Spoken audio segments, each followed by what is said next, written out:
Eric disait, nous avons, au niveau de Project C, au début, on croyait que c'était juste la mobilisation des Camerounais pour participer dans ce processus électoral. Et nous attendaient à ce que, à la fin de ces élections, notre travail allait être fait et on allait continuer dans le développement de notre pays. Mais toujours est-il que nous sommes ici où on a effectivement eu les élections et le président Biya veut se maintenir en place. Eric a parlé d'un message qui a été partagé avec lui ce matin où c'était un commentaire. Il rêvait, comme beaucoup de nous, que un matin, lundi, par exemple, le président Biya va accepter cette défaite. Mais peut-être ça va rester comme un rêve. Et si ça reste comme un rêve, nous, les Camerounais, que ce soit dans la diaspora ou dans le pays, on va continuer le combat. Et c'est vrai que ça va changer avec le temps, vu la situation sur le terrain, mais on va mener un combat jusqu'au bout pour que le Cameroun ait une transition du pouvoir avec de nouvelles idées pour que ce pays puisse atteindre ses potentiels. Aujourd'hui, nous avons avec nous, hier, on a fait un constat que beaucoup de leaders au Cameroun ont été arrêtés, y compris Jekam Tchameni et Anicet Ekani et plusieurs d'autres. Nous espérons ils seront libérés, mais nous, on va continuer à militer pour leur libération avec Project C.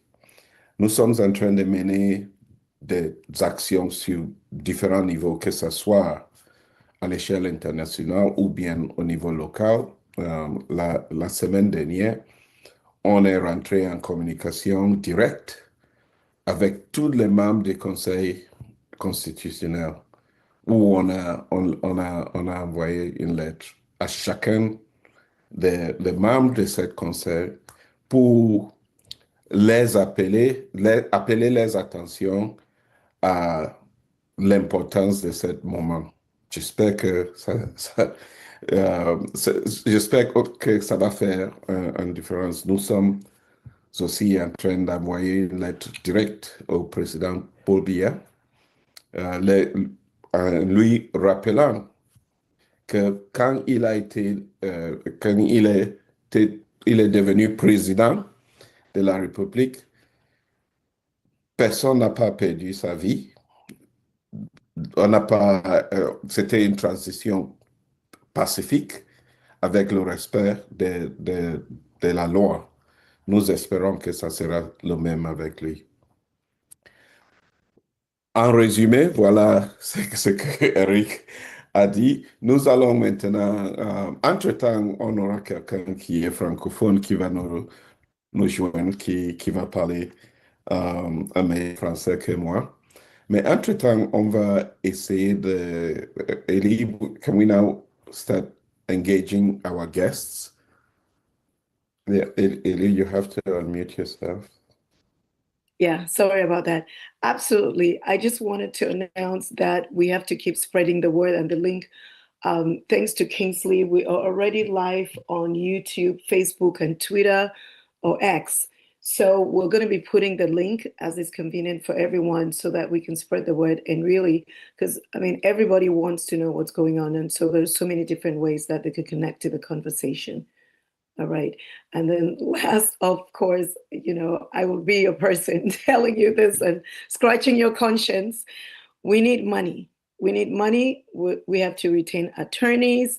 We need money. We need your money. We don't only need your money. We need you to ask other people, maybe 5 to put money for Cameroon all over the world. We need money. Okay, so the links are going to be put on here, and they will be put on all, YouTube Live, Twitter, and everywhere, so that we can. We are really on our highest. What do you say? Run right now, for lack of a better way. The emphasis on everything we're doing now is that we should put money on. If you're on this side of the globe, I don't know, it could be £50, it could be $25, $50, $100. And we know that there are many of you who have already given so generously.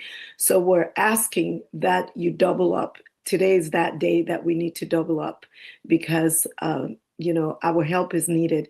And this is one of the ways that we actively can contribute to the cause. Okay, Ari, thank you. Thank you, Eddie. Nous avons avec nous, on est honoré avec la présence de Madame Marie-Roger Biloa, qui, je pense qu'il y a des jours à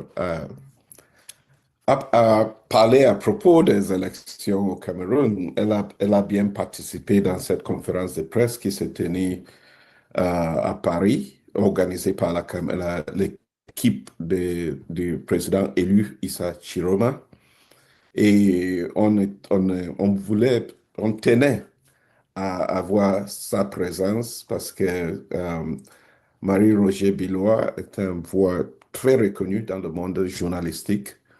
Et nous sommes honorés avec votre présence pour partager avec le Camerounais les sentiments que vous avez concernant les élections qui se sont déroulées au Cameroun. Vrai qu'on est dans une situation, on attend la proclamation des résultats, mais toujours est-il que les résultats sont connus par tout le monde, y compris ceux qui ont perdu les élections. Est-ce que vous pouvez donner votre sentiment concernant la situation au Cameroun? Bon, so maybe I would like to say a few words in English and say that I'm really, really delighted to connect with Anglophone compatriots. I have not always the opportunity to do so, actually, and that's one of the reasons I was very happy to join you today. I've been following what you do, and I think we have the same country, one country, the same country. We are all together, and when there's a nation, you call yourself a nation. The way you transmit power peacefully is democratically by elections. And I would like to think that our country is a peaceful country, despite the war happening in some regions, which have been badly managed by the government.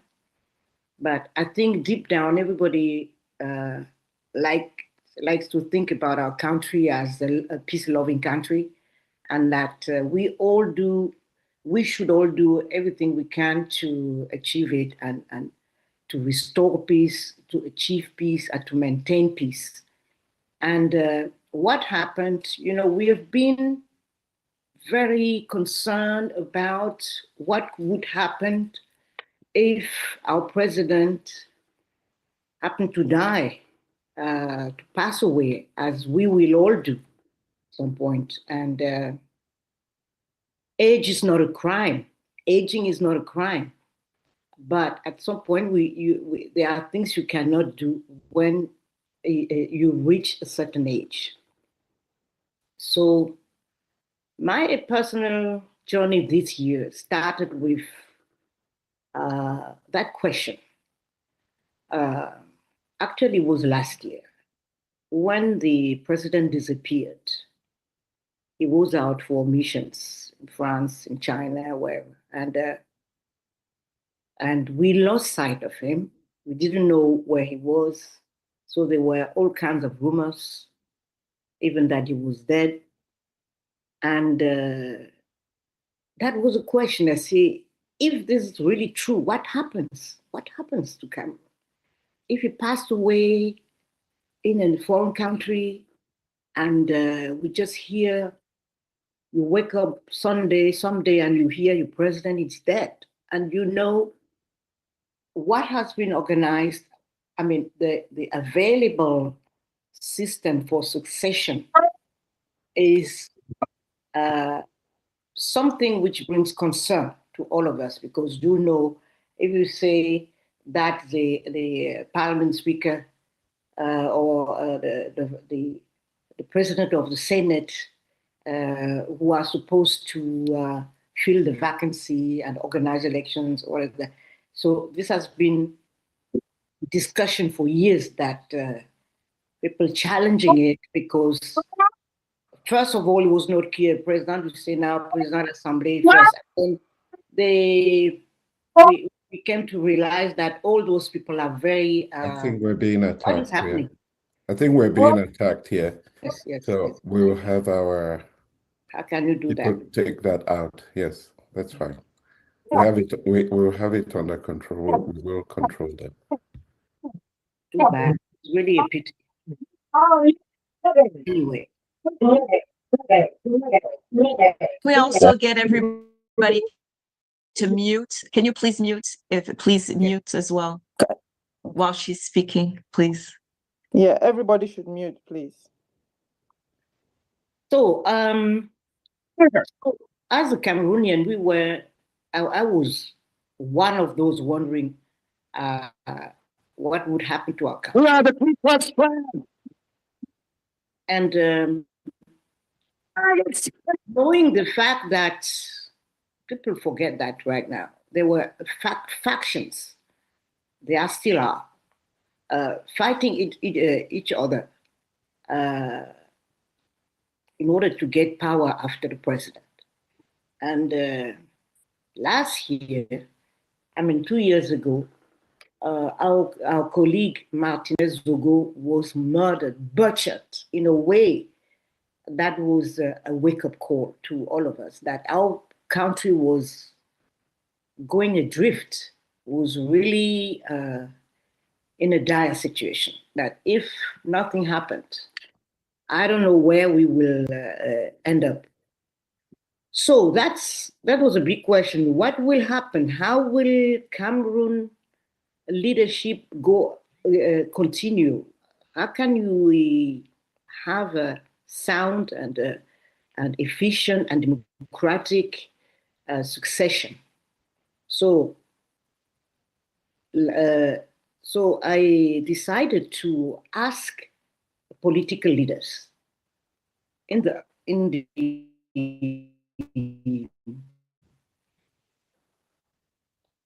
how do you say that? Ahead of the election, the presidential election. So I did a documentary film called Où va le Cameroun? You can see it on YouTube. So I was able to talk to most of the leaders from the government, opposition. So I think it's a fair balance of opinions and insights and also perspectives, because all of them, the subject was, how will we go about this electoral year, 2025? How can we ensure that we have a peaceful election? How do we ensure that Cameroonians accept the result? And that was all in the perspective of the President Biya not running again. We were not sure if he will decide to run again. So when he decided to run, well, it was like, okay, based on the Constitution, he's allowed to do that. let's hope that we have a free and fair election. And if Cameroonians decide to vote for him, well, we accept it. But if they decide to vote for change, everybody also should accept it as well. So, and now I won't tell the whole story of election. You were all there. You saw that. Maître was disqualified, and Chiroma started to rise when he was endorsed by the Coalition pour le Changement, Union pour le Changement. So I think everything from then changed. Those who were expecting to do the same thing as in the past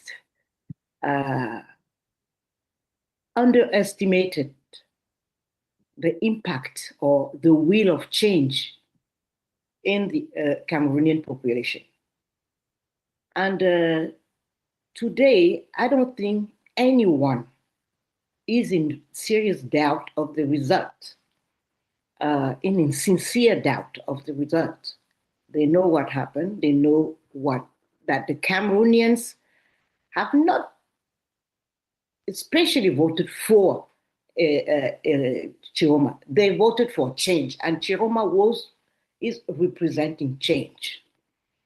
And to me today, I think in the background, all the rivalries and the feuds among factions in the government, and I think the best way is to accept the will of the Cameroonians and to have Chiroma as a president who's a transition man, who will build up, organize, restore institutions, and put the country back on track so that at the end of the process, we can organize free and fair election, and then somebody else can win elections. And if our country is not able to enforce that, what is the alternative? The alternative is that all this entourage will declare the president Biya elected, and I fear that we might hear in a couple of months or in some time down the line, we might hear that he fell prey of a conspiracy in the palais, and that somebody else is running the country, somebody who could never be elected and was not elected. And I don't think this is a solution anyone can prefer, except those who are planning that. Now we have an opportunity to go ahead peacefully through election by respecting elections result. And we should really all be committed to achieving that. So that's what I wanted to do about the situation in general. Now, the problem, I want to touch on the dream of my colleague Jean-Baptiste Placard, which is also my own dream.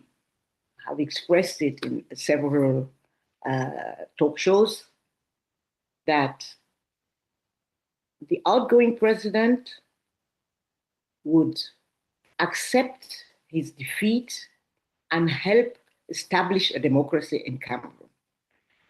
He has not given many interviews in his life, but one of the most outspoken interviews he gave was in 2007.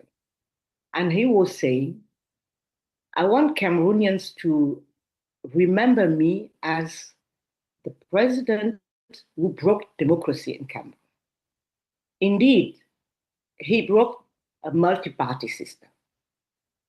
But then he said, when they asked him, are you preparing somebody, sort of a successor to you? He said, no, because when you build a democracy, you rely on your fellow compatriots to elect the person they find fit to run the country. So I don't want to have, I don't want a designated successor.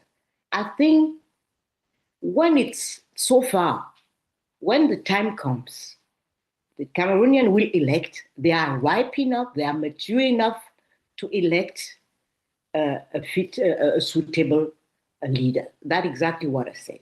Now that time has come and the Cameroonian have elected a leader. So, and the dream was maybe, sorry. That's a, and the dream is maybe if he has a latitude to maneuver, to just do like President Diouf in 2000. President Diouf was losing the election, and the results were coming up through all kinds of channels, radios, and civil platforms, and it was clear that Abdoulaye Wade was winning election. But his entourage, his cabinet, some people had decided to stop that and sort of overturn the result. So President Diouf did not want that and didn't want to argue with them.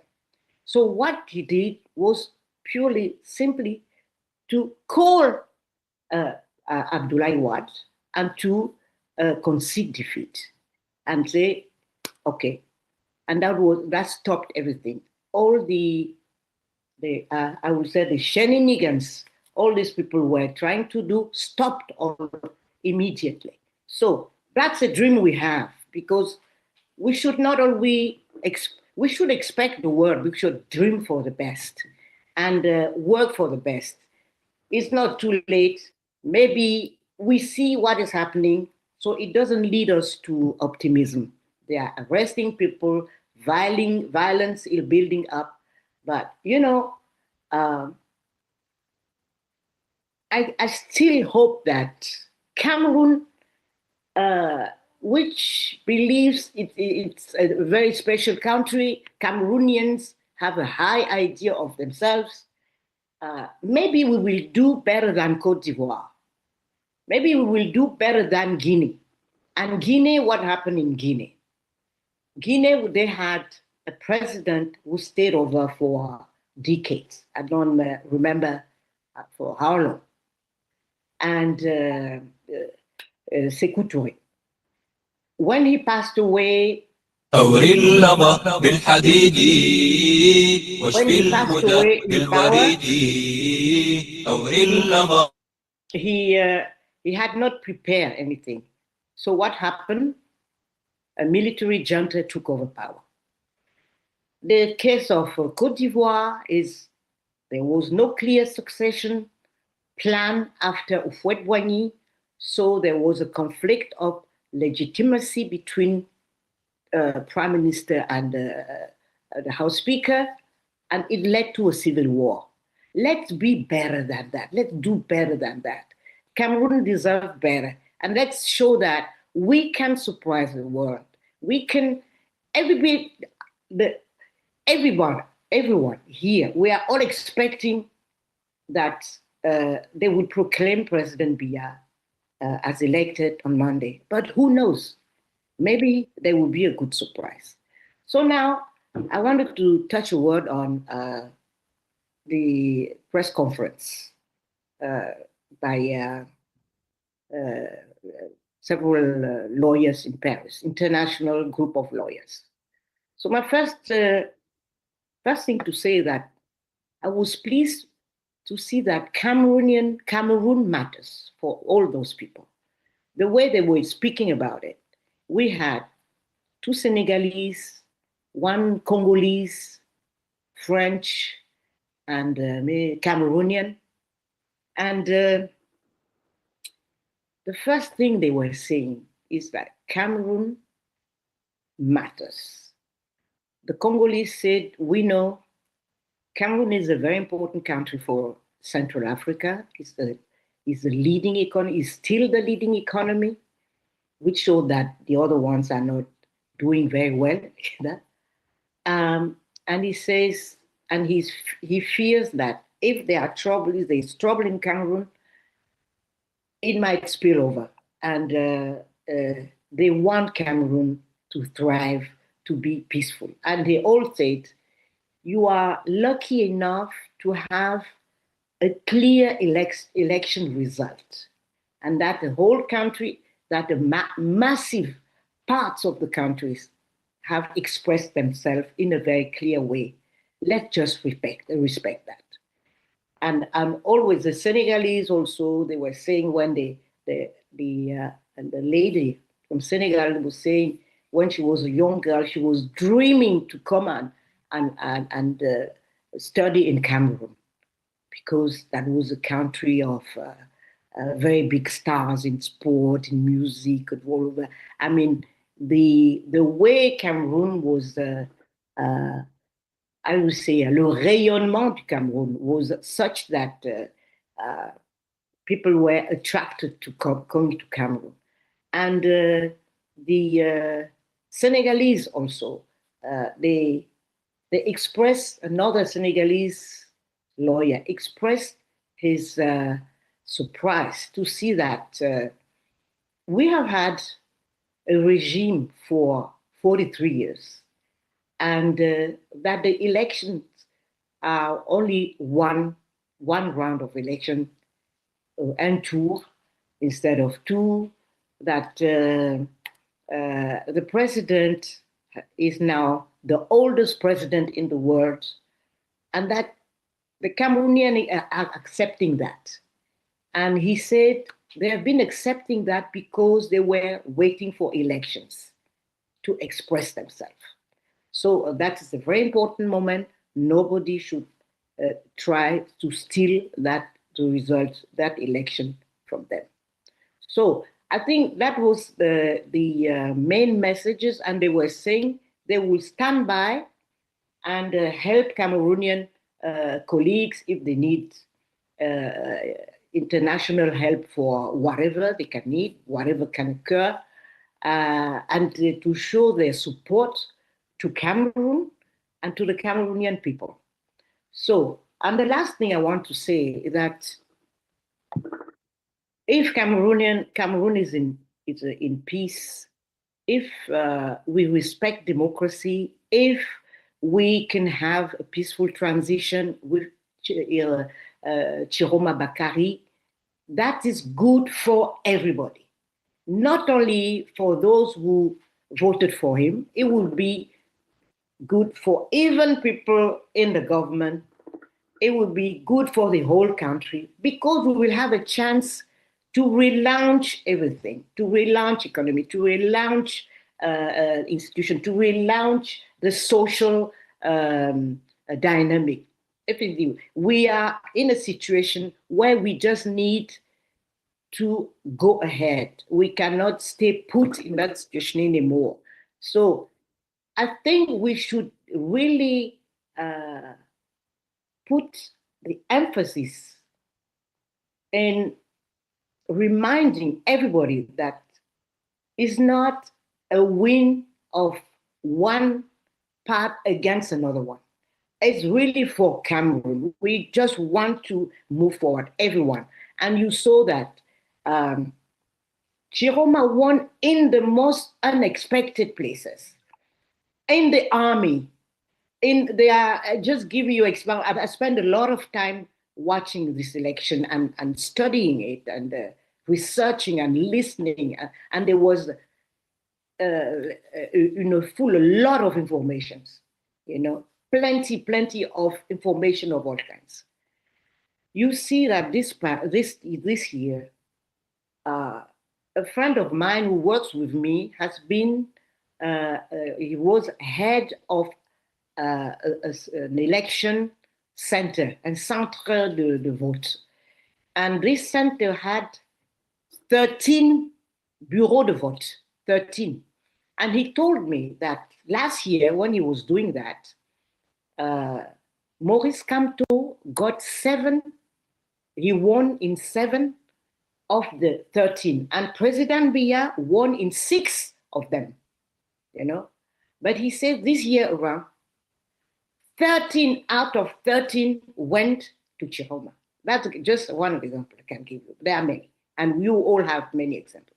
It shows that even people who used to vote for RDPC want change now. Let us respect that. Let's move ahead with our country. Thank you.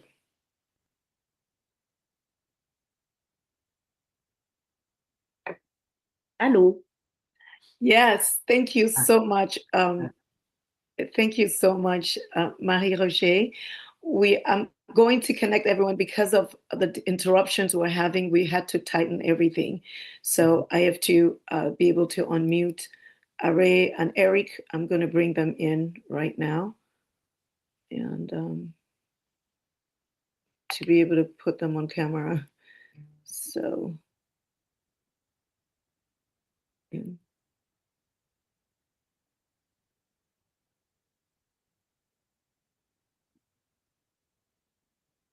Okay, Ari, I think I asked for you to unmute yourself if you can. Mm-hmm. And Eric, the same thing. And then we'll be able to turn on your videos. So. Okay, you can hear me? Yes. Yes. Yes, great, wonderful. Thank you so much, Marie-Roger. You know what I didn't tell everybody is that your English is as good as your German is as good as your French. You're the, you know, and for those who don't know it, Marie-Roger is, I don't know, she's part of royalty in Cameroon, and but keeps a very low profile. Anyway, I just heard that, you know, some folks in A2D were very closely following this. I don't know whether the interruptions are coming from there. I really hope not. I don't think they want to go down that path. But clearly, there are folks in the palace who are watching, and you're welcome to be part of us. You're very welcome to be following this, and we hope. Ellie, I thought you'd unmute, or no, bring my video on. I am doing that right now. I like to look into the camera. Try to see if you can unmute. You can bring your video now. Yes, yes. As I say, I love looking into the camera when I send a message, and the message is, I'm hoping that our friends in A2D, since I've just been told by someone in A2D who just called that they're watching. So I hope if the president isn't watching, please get the message to him that he'll do the right thing on Monday, and there'll be a sense of relief across the country, and we will all be delighted. And this country will pick up in a way that no other African country has picked up. I hope the president, does that. And that all of you, I don't know whether Chantal is the first lady, Madame Chantal Biya is amongst those watching. If she is watching, Madame la Première Dame, je vous prie d'aider notre père, notre bien-aimé président, de faire le bon choix. C'est pour l'histoire, pour le pays, pour nos enfants, pour l'Afrique. Donc, si vous êtes en train de regarder ce direct, aidez-nous à faire passer le message. En tout cas, nous avons aussi écrit au chef de l'État, nous avons envoyé un message direct au chef de l'État qu'il va recevoir, on espère, demain. En tout cas, même si on n'arrive pas à lui faire parvenir ce message, on va le publier pour que les Camerounais, n'est-ce pas, prennent connaissance du contenu. Donc, notre prière, c'est que le président fasse, n'est-ce pas, pose cet acte historique qui va nous aider tous à retrouver la fierté qui est camerounaise. Il fut un temps où, quand je suis arrivé à Paris la première fois, le nom que je cherchais, c'était Barry Roger, parce qu'elle était connue de tout le monde, respectée par tous. Elle n'est pas seule. Dans le domaine de la technologie, nous allons faire appel à la personne maintenant, Rebecca Enonchong, aux États-Unis, dans les années 90. C'était la première femme, peut-être américaine, mais certainement camerounaise, n'est-ce pas, à s'imposer dans ce domaine de la technologie dans les années 90. Donc, le Cameroun, c'est un pays des gens, si les Burkinabés se prennent pour des gens dignes, je ne sais pas si c'est le mot, intègres, je crois que c'est le mot, nous, c'est les gens fiers, les orgueilleux, mais fiers d'être Camerounais. Et nous voulons retrouver notre fierté, Monsieur le Président. Aidez-nous à le faire lundi.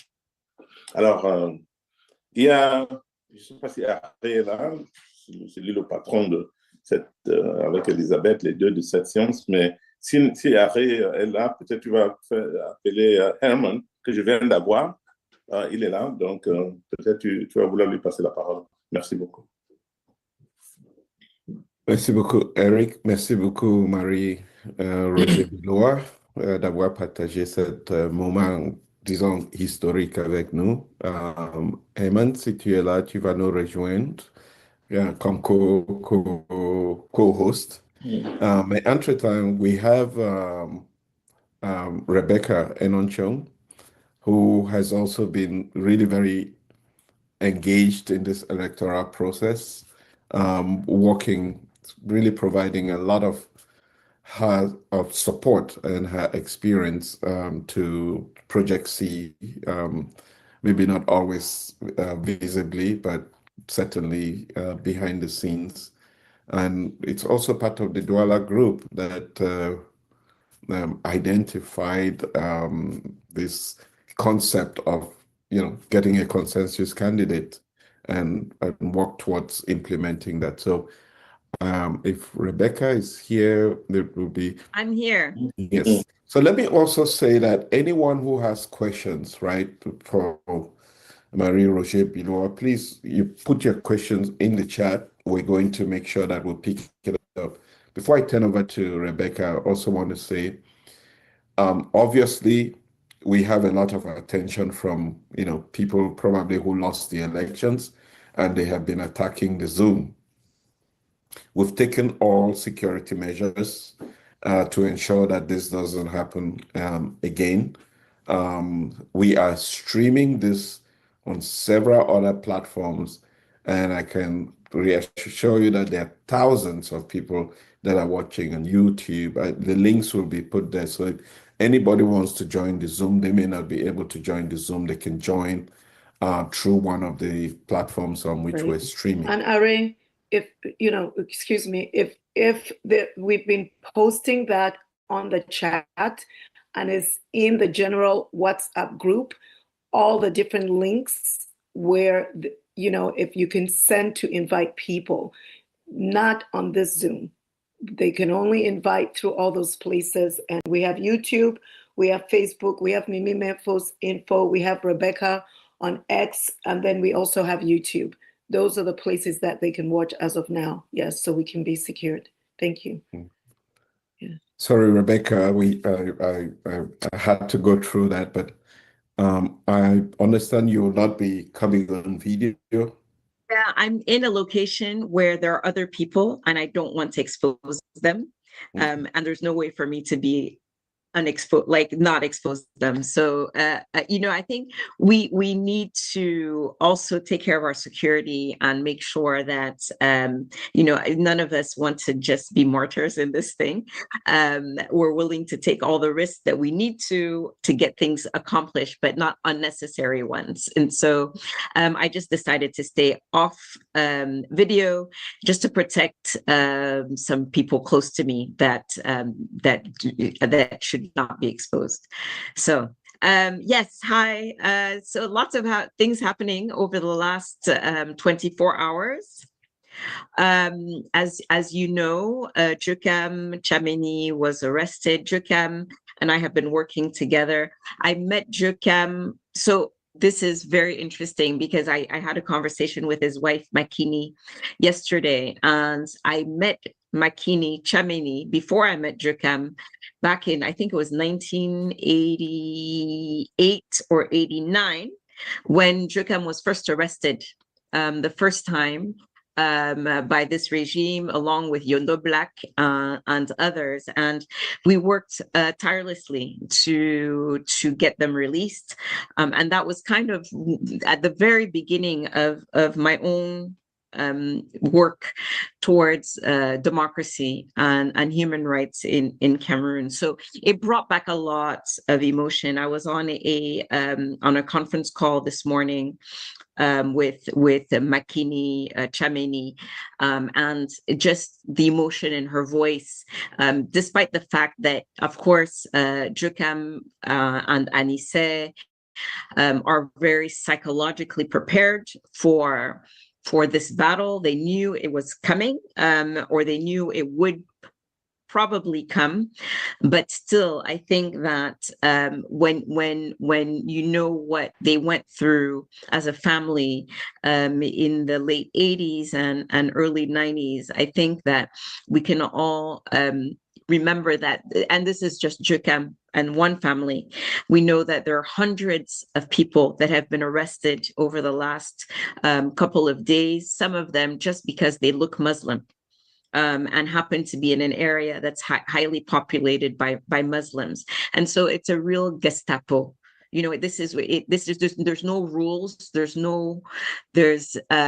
just going after everybody and anybody that they think could show support, demonstrate support, and it's really an act of intimidation. And as I said yesterday when we were talking about this, is, you know, we won't be intimidated. This is just, for me, shows their weakness, and it shows how cruel they are.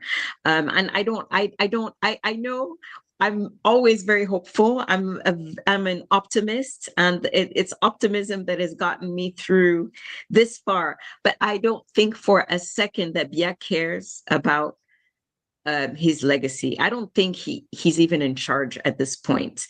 So I think that, you know, the truth is that we should expect the proclamation on Monday not to say the truth. I think that we should expect, and we should just prepare for it. I think it's really important for those of you that are in the diaspora, that you're always asking, what can you do? What you can really help do is support those people on the ground, with the Legal Defense Fund and all the other costs and things that are ongoing.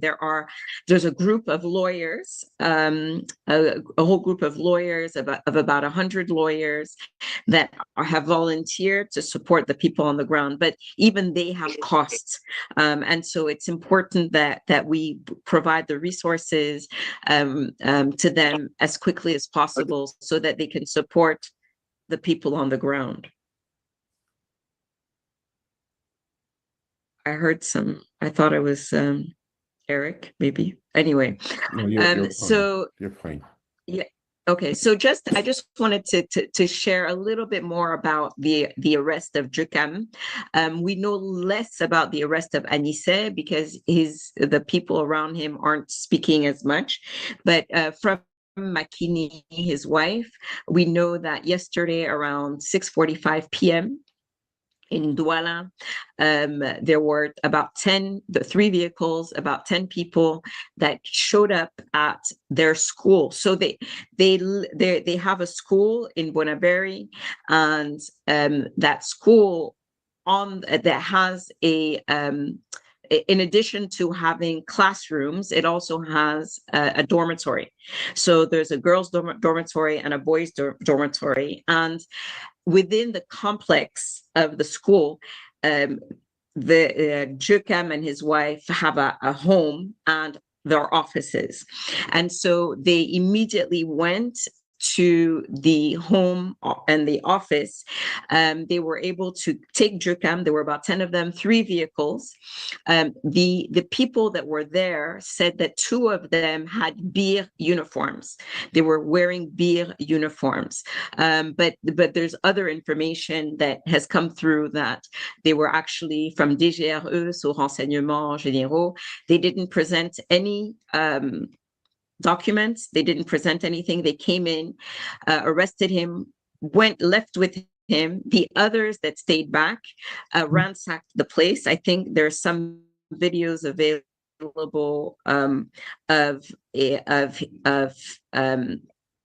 right now. There are videos available of the aftermath of their passage. So they completely ransacked the place. They took with them the laptops that they could find, including student laptops.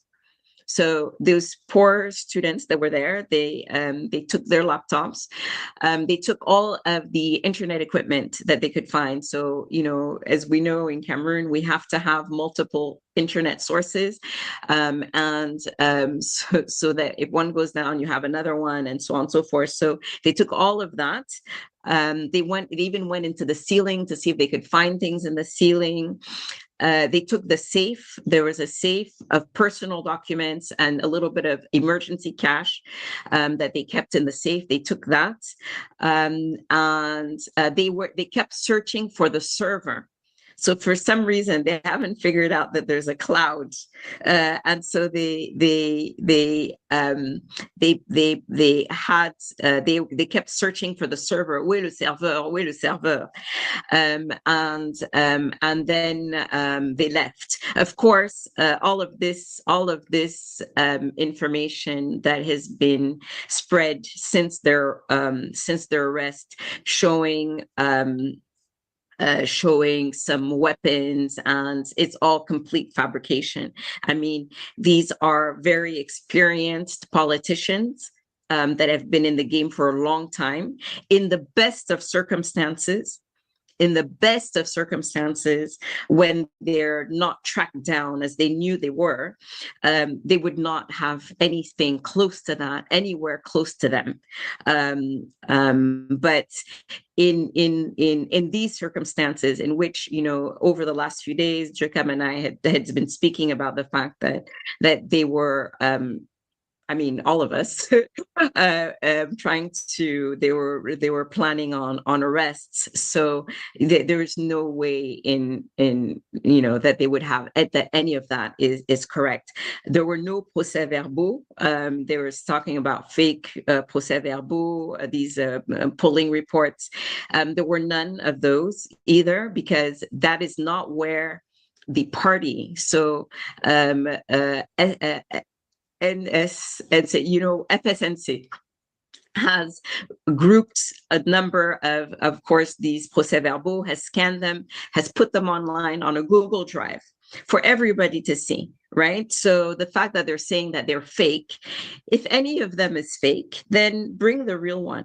But none of that was within any of their homes or offices. Those are held by the party itself, and I think that they're being kept in a safe location, even though they've been scanned and they're put online. So there's nothing secret about any of that, and so we don't know as of this moment where they are. Probably, as others have said, they're already in Yaoundé, but we don't know for sure where they are. The lawyers that have volunteered are all working very, very hard to make sure that not just them, but all the others, as I said, there were hundreds of arrests of people whose names we might not know, but whose families are also very worried about them, and whose rights deserve to be protected and defended. And so the consortium of the lawyers and these volunteers, that Project C will support financially to make sure that they have the resources that they need to accomplish what they need to on the ground. So so they're searching for them. We also know that Fabrice Lena, who has, I think he's even been on this platform. He was definitely on Mimi's platform before. So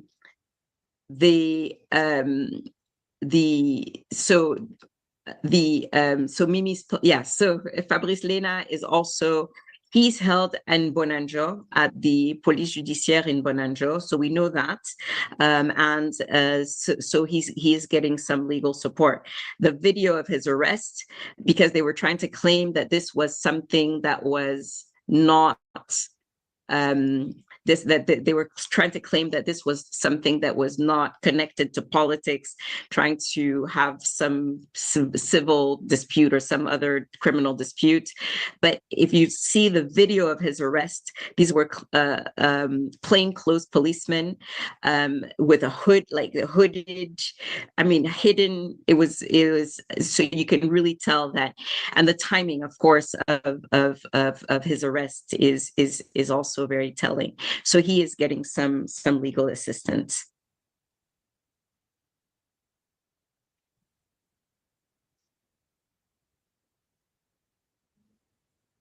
Hi, Rebecca. I think we lost you there.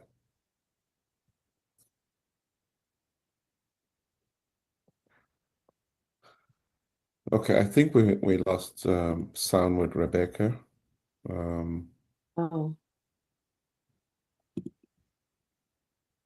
I did. Maybe. Oh, can you unmute Rebecca, please? Yeah, I don't know that we muted her. I think she muted herself, but let me see. Yeah. 1 second. Yeah, asking her to unmute. Okay, I'm back. Yeah, Okay. sorry, I did mute because I was done. Oh, but okay. I tried to unmute and I couldn't. But I just wanted to give a summary of where we are over the last 24 hours. Someone wanted Rebecca to say the same thing. To summarize what you said in French, is that I think you're the best person to do it, Rebecca. Oh, so summarize what I said in French. Ok, en français. Donc vraiment rapidement, au courant des dernières 24 heures, vous êtes certainement au courant qu'il y a eu de nombreuses arrestations. Plus de 300 personnes ont été arrêtées, mais surtout 2 leaders de la coalition de l'Union pour le changement, donc Nkom et Anissa Ekane. Donc un peu les détails de l'arrestation donc de Nkom, c'est qu'il semblerait, selon les personnes qui étaient présentes, qu'il y ait eu 2 éléments qui étaient en tenue du bir. Ça ne veut pas dire que c'était du bir, mais ils étaient en tenue du bir. Il y avait 3 véhicules et ils ont emporté avec eux le Nkom d'abord, et puis d'autres sont restés et ont saccagé le domicile et le bureau, emportant des laptops, y compris des laptops appartenant à des étudiants qui sont dans le complexe où sont les bureaux et le domicile de Monsieur Tchameni. Ils ont emporté un coffre-fort et voilà. Donc ils ont et puis tout le matériel de connectivité à l'internet. Les images qui ont été présentées par certains influenceurs du côté du régime sont invraisemblables. On parle quand même de Anissa Ekane et de Nkom Tchameni qui ont énormément d'expérience énormément d'expérience dans ce genre de choses et qui savaient très bien que le régime était en train de les traquer, même si dans le pire des cas, dans le meilleur des cas, en fait, dans le pire des cas, même en situation normale, même si ils ne sont pas en situation de crise comme on l'est aujourd'hui, ils n'auraient jamais eu ce genre de matériel même à des kilomètres de là où ils sont. Donc, je pense que c'est de la désinformation et ça montre vraiment la faiblesse et la lâcheté de ce gouvernement.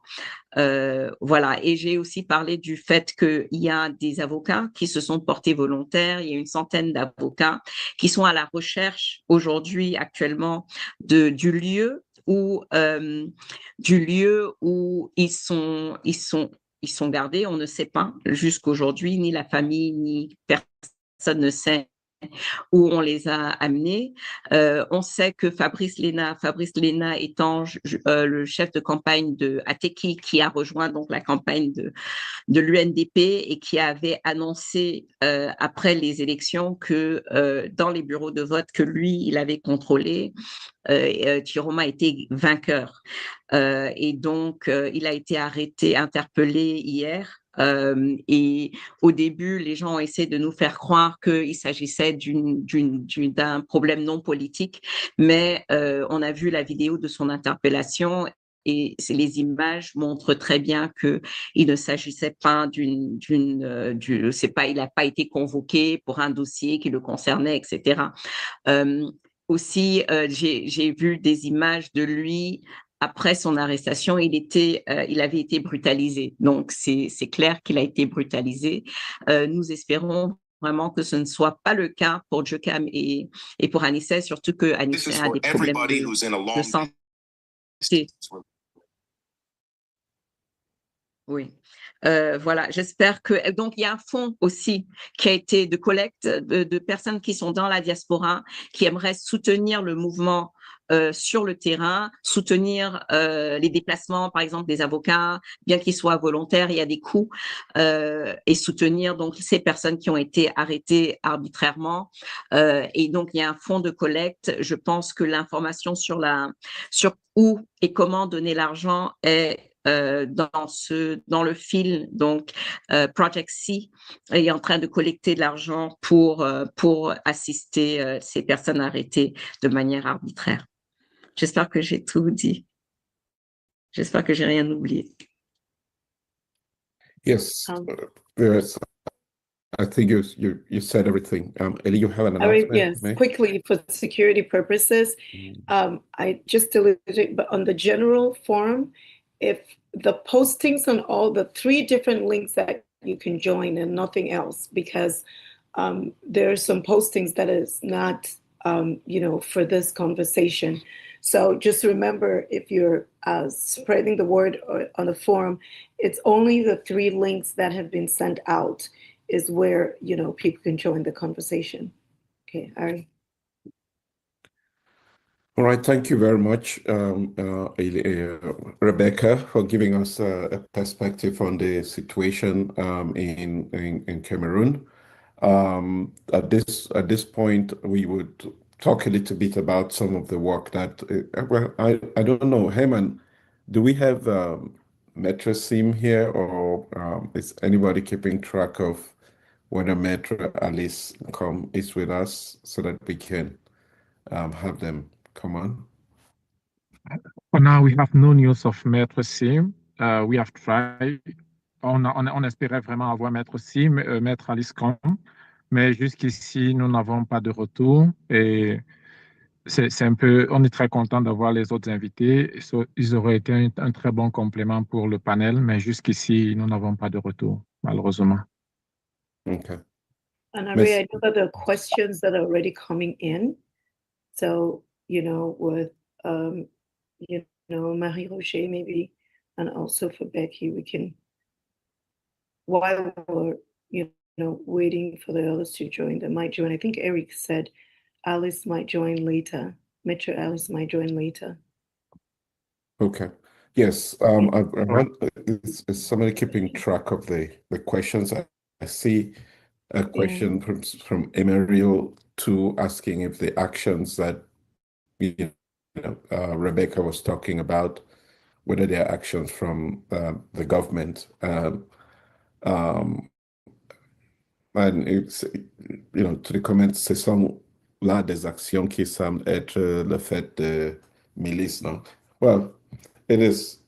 We know, we've seen this before. We've seen the government. Yeah.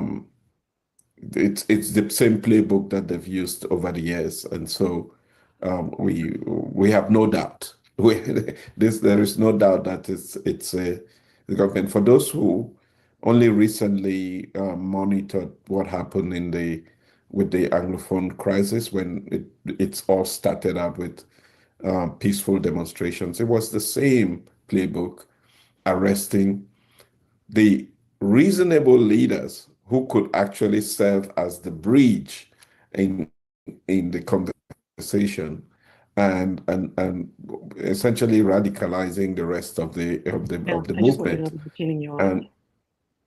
And in the circumstances that we're on a discussion right now. In the circumstances that we are in, we think that this is the same playbook that is being used, and hopefully it doesn't explode and become the same circumstances that we're facing in the Anglophone region, if only the president just does the right thing and call to recognize the winner of the elections. But Emmanuel, if you want to provide a response to that in French, that will be helpful. Ari, say it again. Can you repose the question? No, I was just saying that if you wanted to respond to Emmanuel in French, that will be fine. Emmanuel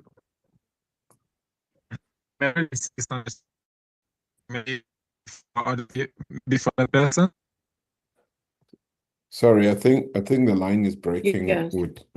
I just saw a note from Rebecca and saying that no one has heard from Maître Simh, and we are concerned. Yeah. Yeah. Exactly, c'est ce que j'étais en train de lire de la part de Rebecca. Oui, Emmanuel, on n'a pas beaucoup de doutes, hein. On n'a pas beaucoup de doutes sur l'origine et la responsabilité présumée de ceux qui sont à l'origine de ces arrestations, de ces disparitions, malheureusement. On ne se fait pas beaucoup d'illusions. Comme Rebecca disait, il y a des vidéos pour certains d'entre eux. Ce pas des civils qui portent les équipements du BI. On sait que les équipements du BI, les informations. Oh, thank you. Got disconnected.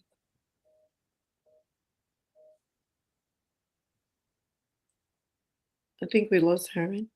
Yes, we certainly did. I was trying to read the long comment that somebody put there with reference to the elections, and maybe this is the conversation that we can engage now with Marie Roger Biloa, who in her conversation earlier did refer to various African cases that had come to the same place, and how the presidents of either decided to preserve the interest of the country and made the kind of decision that we're asking of President Biya to do now. So maybe you can talk a little bit, because somebody is saying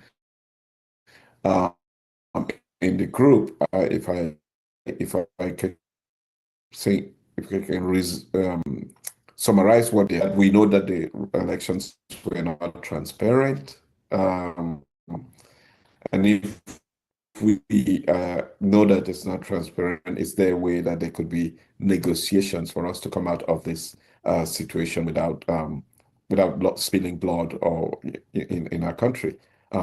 What alternatives do we have now, from your experience engaging with African leaders across the continent, or maybe even to a larger extent across the world, faced with this kind of challenges? Oh, I think you're muted. please. Yeah. Yeah, I just, thank you. So I say, what is worrying is that we don't see any sign of reaching out for dialogue. What we see is cracking down on community leaders, people who were activists in helping this election be meaningful, and that's really worrying, because in some other cases, I gave you best case scenarios like Senegal. You know, Senegal has had, I think, 3 elections. When Senghor left, there was no election, but he handed over power to Abdou Diouf, the way President Aïdjo handed over power to President Paul Biya. So after a while, there were elections with President Diouf. First time he won, but the second time he lost. And then I told you what he did, courage to rig or try to mingle in the result, and he called Abdoulaye Wade to concede defeat and congratulate him. Abdoulaye Wade himself, you know, after trying to run for a third term, which was denied by the Senegalese. You know, there was some turmoil. It was not easy, but he backed down. And what happened, let me think again. I think I remember Macky Sall won elections. Oh yeah, maybe I have to check that one, but I know Abdoulaye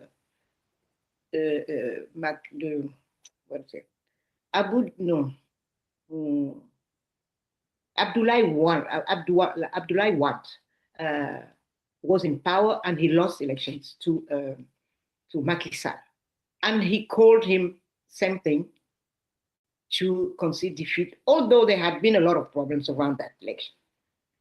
And now Macky Sall, same thing. This one is fresh in our memory. We remember he did not get to it, but it was very strong in his mind that he wanted to seek a third term, which the Senegalese did not want. Okay, and the pressure was so strong that he didn't do that. But he tried to postpone elections. He did everything he could to eliminate the most dangerous candidate for him. He put him in jail.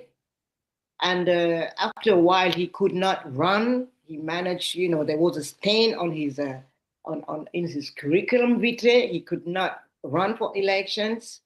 Tell me his name again. The current prime minister in Senegal. Sanko. Anyway. His name is Sanko. Yeah, absolutely. Sanko. Ousmane Sonko. So Ousmane Sonko was eliminated, and so he picked his number 2 guy, and the Senegalese voted for him. It was such a similar phenomenon as what is happening in Cameroon, that you have a candidate whom people believe he was very likely to win. That one is eliminated. Another one comes up and people vote for him. So, and in that case also, Macky Sall, after all this, after repression, after putting Ousmane Sonko in jail, after this and that, when he realized he had lost election, the same night, he picked his phone and conceded defeat and congratulated the president. Please tell me his name again. the current president now. Fine. Number 2 man. Fine. Jumai Fine. Yes. Yeah, Jumai Fine.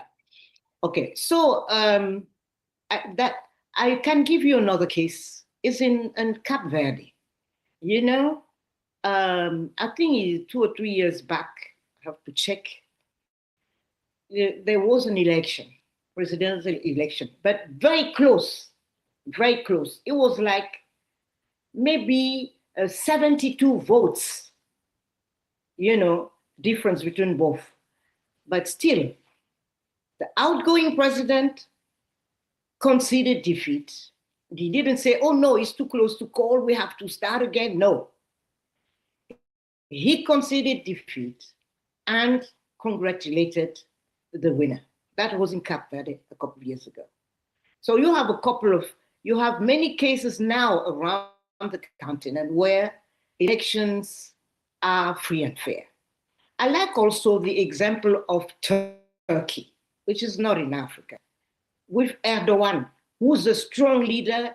By some aspects, some of his opponents call him a dictator, which is not really. Why? Because when they have elections there, of course, he can benefit from the machinery, the state machinery.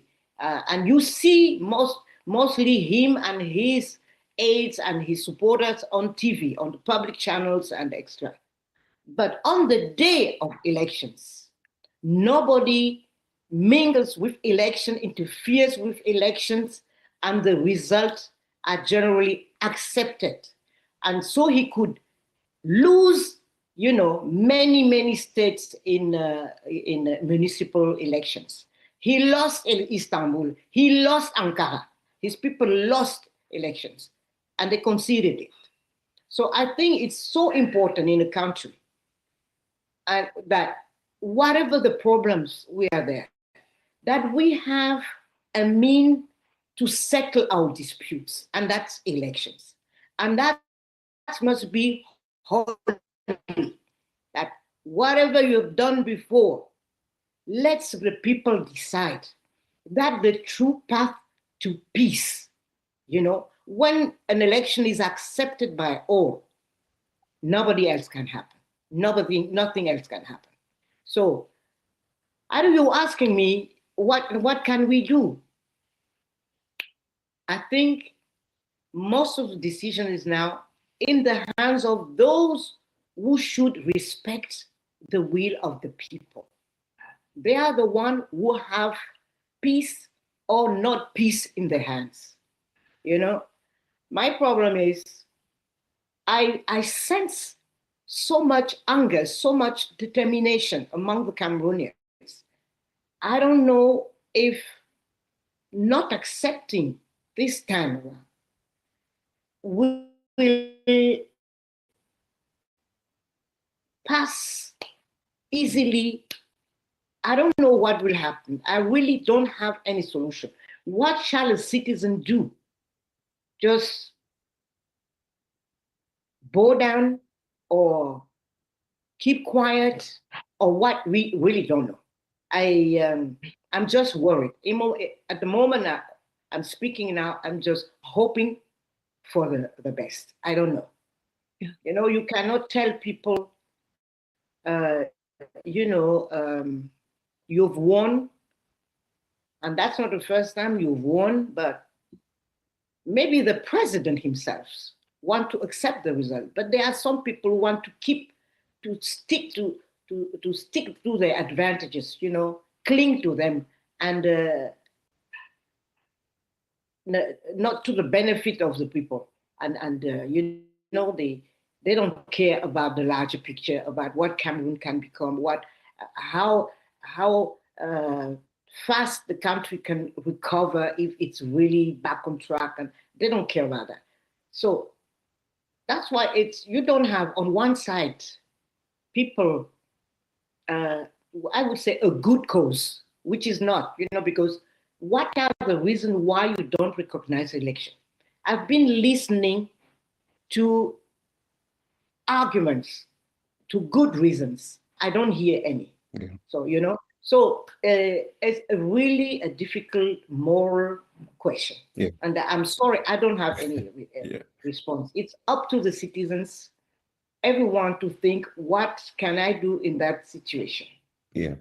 And to decide. Yeah. And I think, thank you very much, Marie-Roger Biloa. That is the challenge. That's where we find ourselves, the crossroads that we find ourselves, and it's important for us to determine in how we are going to respond to the moment, how we Cameroonians, the citizens, the people on the ground, the people who voted are going to respond to the moment. Obviously, we know that there has been a call for mobilization that is supposed to take place tomorrow at 3 p.m. Cameroon time across the country. First thing I would say to people that the only people who are talking, the same people who are talking about peace are the people who are a threat to peace. Because if the election results were accepted, then there is no conversation about peace. People would have been out on the streets celebrating the results. But now the reason we're not looking, in fact, the people who have been arrested put out a call saying that people should celebrate at home. And yet they're arresting people who have actually called for peace, right? And the only people who are a threat to peace now is the government, is the BR regime. The same people the only people who have been accused of orchestrating fraud during the elections. So undoubtedly, the majority of the country is on the side of the truth, respecting the will of the people. So we at Project C, we're joining forces with and saying, yes, it is up to the Cameroonian people to defend the vote right up to the very last. And the very last is ensuring that the BR regime leaves, because we cannot, if experience is anything that we can go by, if the past is what we should look at, there is nothing in Mr. Biya's past that demonstrates that he will be able to make the right decision for the country at this moment. But there's something also in his past that we can capitalize on, that we know, because that's how we got multipartism in Cameroon. That's how he was forced to have some pretense of tripartite conversations that led to an amendment of the Constitution in 1996. And the same way he was forced to have a so-called national dialogue, which it did not lead to a solution to the Anglophone problem. We know that continuous pressure on the regime on the ground in Cameroon is the only language that they understand. And this time, based on the experience that we've had, we have to be smarter in our action. We have to engage the regime at various levels, and we have to mobilize in Yaoundé. This is incredibly important, that the biggest mobilization has to be in Yaoundé. It was Biya once who said, "Quand Yaoundé respire, le Cameroun vit." So we have to find a way to make sure that Yaoundé doesn't continue to breathe, right, and give life to Cameroon. So mobilization in Yaoundé, I know that there's a lot of young people who are ready to be out peacefully. Bear in mind that this is a peaceful call, that people come out. Let me be clear, it is your right, it is your universal right to demonstrate. So to every person who is listening to me, you can you can allow fear to overcome you, but find inside you something that tells you this is what you are doing is right, because it is your right to demonstrate peacefully in a civilized and democratic society. That's what people do. So we will be all through going forward, we're going to start sharing with you ways and means to participate in this, in the demonstration that will take place all over the country, but as well as in the diaspora as well. So I will stop here, Herman, if you want to quickly translate what I said to our French-speaking audience. And then I would invite members of the team to keep track of questions or comments that are on the various platforms that we're using, so that we're able to speak to those people as well, and not just the people here on this Zoom. Oui, merci beaucoup, Harry. Le Cameroun est vraiment arrivé à la croisée des chemins. Le Cameroun est à la croisée des chemins et tout le monde le voit. C'est dommage que nous soyons rentrés à plus de 50 ans en arrière. Ça, il faut le dire. On est en train de rétrograder et tout le monde le voit, l'Afrique le voit. Et il est important que les Camerounais comprennent que ce n'est que leur engagement, leur mobilisation qui peut faire la différence. Harry disait tout à l'heure, il rappelait une parole du président de la République qui disait que tant que Yaoundé respire, le Cameroun vit. Ce qui, bien sûr, n'était pas normal parce que le Cameroun n'est pas fait que de Yaoundé. Mais au point où nous en sommes, il est important que toute la communauté camerounaise saisisse l'importance de se mobiliser de façon très pacifique, mais de façon très déterminante. De façon très pacifique, on le répète, mais de façon très décisive. Avec toutes les arrestations, on comprend que c'est une tentative d'intimidation, mais ça signifie aussi qu'il est fébrile. Ça signifie aussi qu'il est conscient de ce qu'il a fait. On sait qu'il y a beaucoup de personnes qui voudraient s'exprimer. Il y a Mme Viviane Ondoa qui le demandait. Peut-être Harry le permettra. Ce serait peut-être une bonne addition, Harry, s'il te plaît. Si tu pouvais donner quelques minutes à Mme Viviane Ondoa. Merci.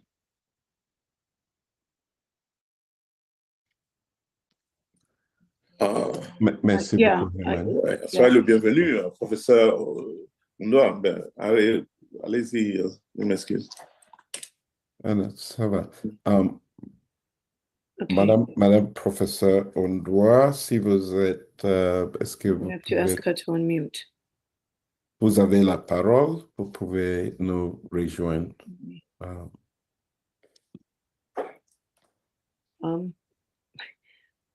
Whilst I just want to ask the team, we just need to, find out where she is and then ask her to unmute.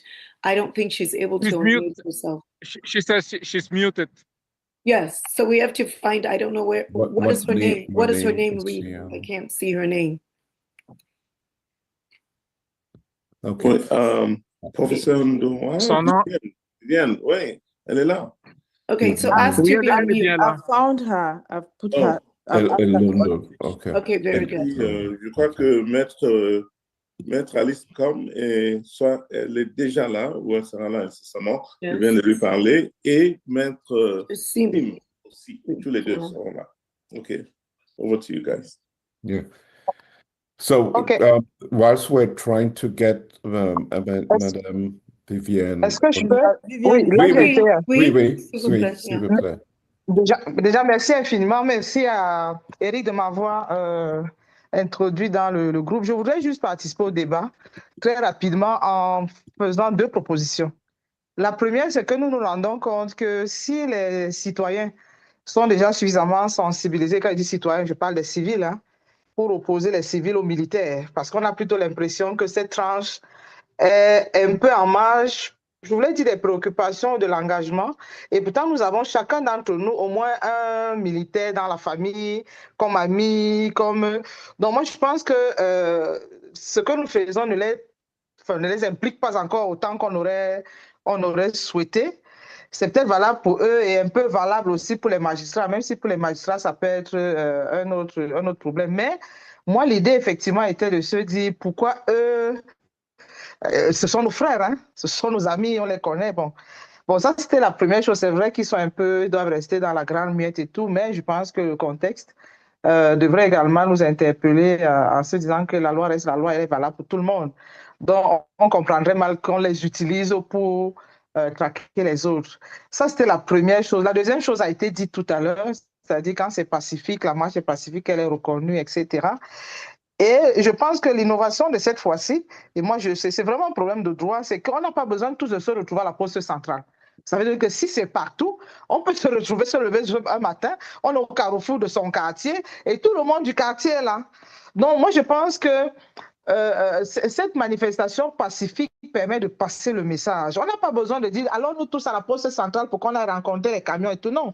Chacun dans son quartier, on est tous dans le quartier, on se connaît tous, on est présent du 2-0, etc.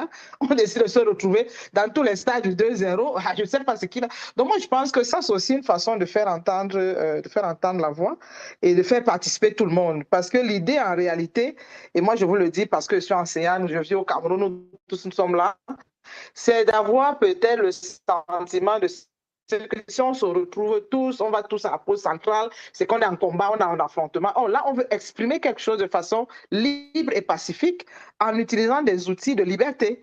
Et donc, de ce point de vue, pas besoin vraiment que tout le monde sorte et se retrouve dans un coin. Ça peut être un carrefour, ça peut être dans son quartier. Bon, je ne sais pas si ce que je dis fait sens, mais je pense qu'il y a beaucoup de gens qui aimeraient bien s'exprimer. On a dit, par exemple, que les mototaxis ne roulent plus entre, je pense, minuit et 6 heures, mais les gens peuvent décider de aller à pied et de se retrouver en ville où, à une époque, quand voilà, je me souviens, je pense qu'en 2018 ou un peu après, avait dit le vendredi, tel vendredi, mettons-nous en noir, on ne va pas nous déshabiller. On va se mettre en noir et puis les gens vont au moins avoir des éléments d'expression sans que ce ne soit violent. Enfin, voilà ce que je voulais dire en vous remerciant pour le débat. Oui, merci beaucoup pour cette contribution. Ça rentre dans droite ligne des pensées que nous avons. Je viens tout juste, quand vous avez commencé à parler, de mettre dans le groupe WhatsApp des propositions de lettres ou des propositions de messages qu'il faut partager avec nos frères et sœurs qui sont soit dans la police, soit dans l'armée, parce qu'on a des frères et sœurs et membres de la famille qui sont des policiers, qui sont des militaires, et on a une sorte d'échantillon de messages qu'on peut les envoyer, leur rappelant qu'ils sont membres de la famille, ils sont citoyens en dehors du travail qu'ils font en tant que policiers. Et c'est vrai, si on a une mobilisation partout à Yaoundé, une mobilisation partout à Douala, ça ne doit pas être forcément, comme vous avez dit, au poste central ou à l'esplanade du stade Omisport. Il y a la mobilisation peut être partout au même moment. Et c'est ça qui va faire les faire. C'est ça qui va passer un message que je pense est déjà connu à étudier. Mais ça, c'est pour montrer effectivement que ce n'est pas seulement le Conseil constitutionnel qui a un mot à dire, mais c'est la souveraineté du pays, le peuple, qui a raison cette fois-ci. Merci beaucoup pour avoir partagé ça. At this point, we will turn to what actions we should be taking in the next few days. And I think the people who are in Cameroon are best placed to share with us what is happening. We were having some concerns that nobody had heard from Maître Simh, but apparently we have Maître Simh with us. So maybe at this point, since we've had several female voices, maybe we'll bring in Maître Simh to just talk about the situation in Cameroon and what will be happening tomorrow, because we want people to feel empowered tomorrow, to know that they are not alone, to know that we will stand with them and that we are encouraging them. And we may not be on the ground or at the forefront, but we are with you. And we know that you are doing the right thing by stepping up and letting your voice be heard tomorrow. I would pass this on to Eric. You want to say something? Yeah, just welcome Maître Simh, parce que je sais qu'il était très pris aujourd'hui, mais il a quand même trouvé le temps de se joindre à nous pour, s'il y a une personne, hein, à part peut-être Rebecca, Marie-Roger, qui maîtrisent, qui connaissent, qui savent très bien ce qui se passe sur le terrain. Je crois que Maître Simh est parmi ceux-là qui peuvent bien nous informer sur la situation. Donc, Maître, merci. Thank you for coming.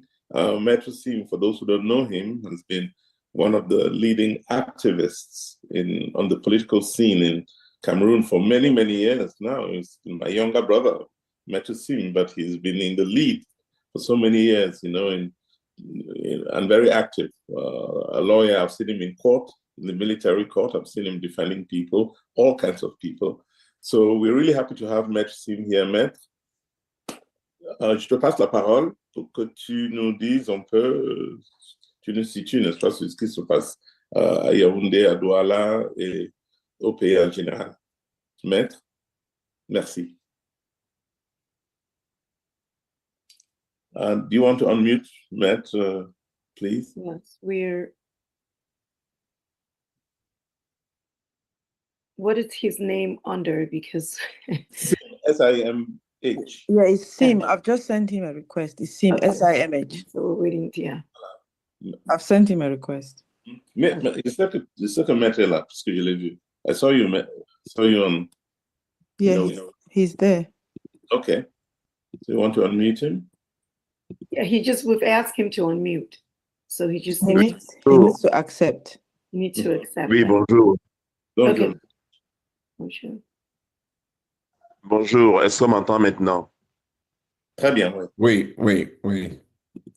Bien, je voudrais dire bonjour à vous tous, Camerounaises et Camerounais qui êtes dans cette émission. Je suis très heureux de participer. C'est vrai que j'ai été un peu bourrasqué. Vous savez qu'on a arrêté M.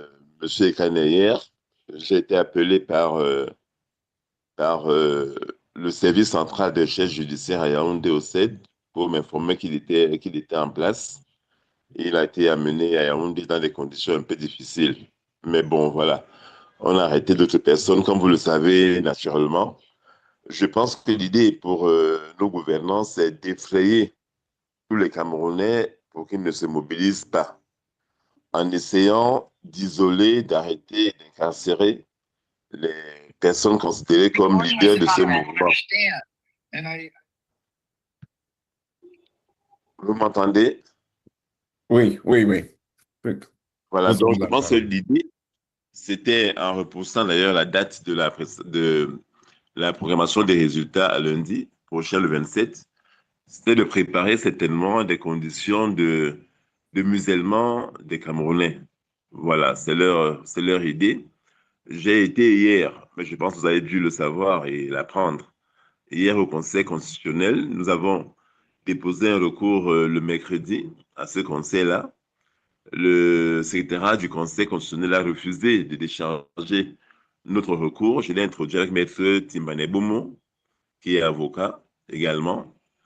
Et finalement, nous avons dû envoyer un huissier de justice pour aller déposer ce recours-là, qui a été accepté quand l'huissier est arrivé.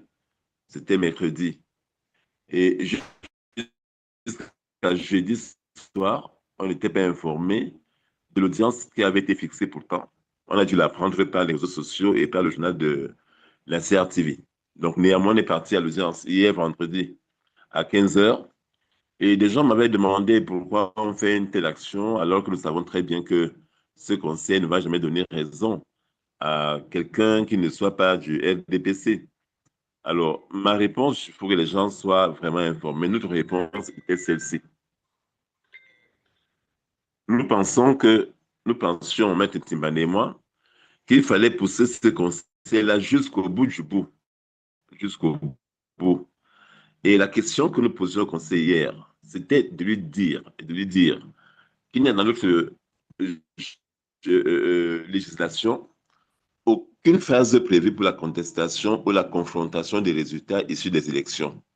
Aucune phase. À la commission départementale des recensements de vote, on vous dit carrément que cette commission n'a pas le droit d'annuler un PV. Et qu'en tout cas, le PV de l'ECAM fait foi. Donc, s'il y a des PV qui sont différents de ceux de l'ECAM, on ne prend en compte que le PV de l'ECAM. Alors, on vous autorise par contre à la commission départementale de mettre des réserves qui sont notées. Donc, moi, j'étais à la commission départementale pour le compte du candidat Issa Bakari, ici à Yaoundé, dans le Fondi. On y a passé 4 journées et j'ai émis des dizaines, presque une centaine de réserves sur des bureaux de vote dans lesquels il y avait une fraude absolument ahurissante.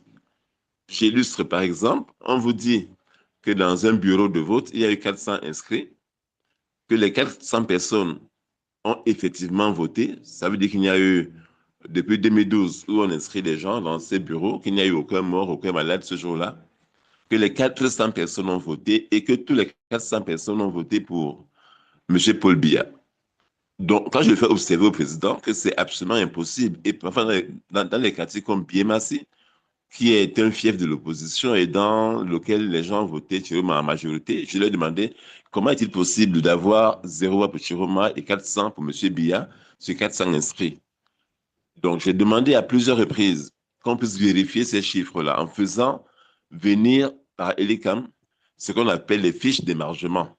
Parce que la fiche d'émargement permet de voir qui a signé la fiche et qui a dit qu'il a voté.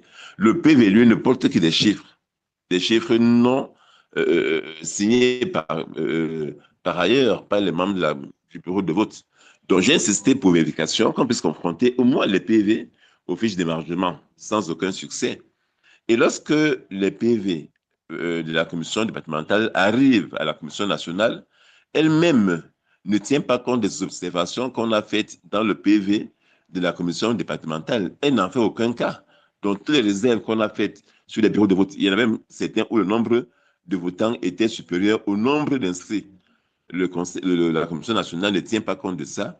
Et elle vous dit que son travail, c'est d'additionner les totaux des PV des commissions départementales simplement, c'est-à-dire une opération d'addition. Alors, j'ai demandé donc hier au Conseil constitutionnel et j'ai parlé à ces gens dans les yeux. Je tenais à faire cette audience. J'aurais pu écrire sur Facebook ou parler dans un forum aussi suivi que celui-ci. Mais je voulais vraiment que mon confrère et moi, on parle à Anna Clément et à ses amis en face, dans les yeux. On a pu le faire hier. On était très heureux. On leur a dit que est-ce qu'ils ne sont pas gênés, eux, qui sont quand même des personnes supposées être des personnes de loi, est-ce qu'ils ne sont pas gênés, est-ce qu'ils sont à l'aise de lire des résultats lundi, que eux-mêmes, comme citoyens, savent que c'est des résultats faux. Je leur ai dit, vous êtes des citoyens, vivez comme nous à Yaoundé, pour vous tous d'ailleurs, vous êtes à Yaoundé.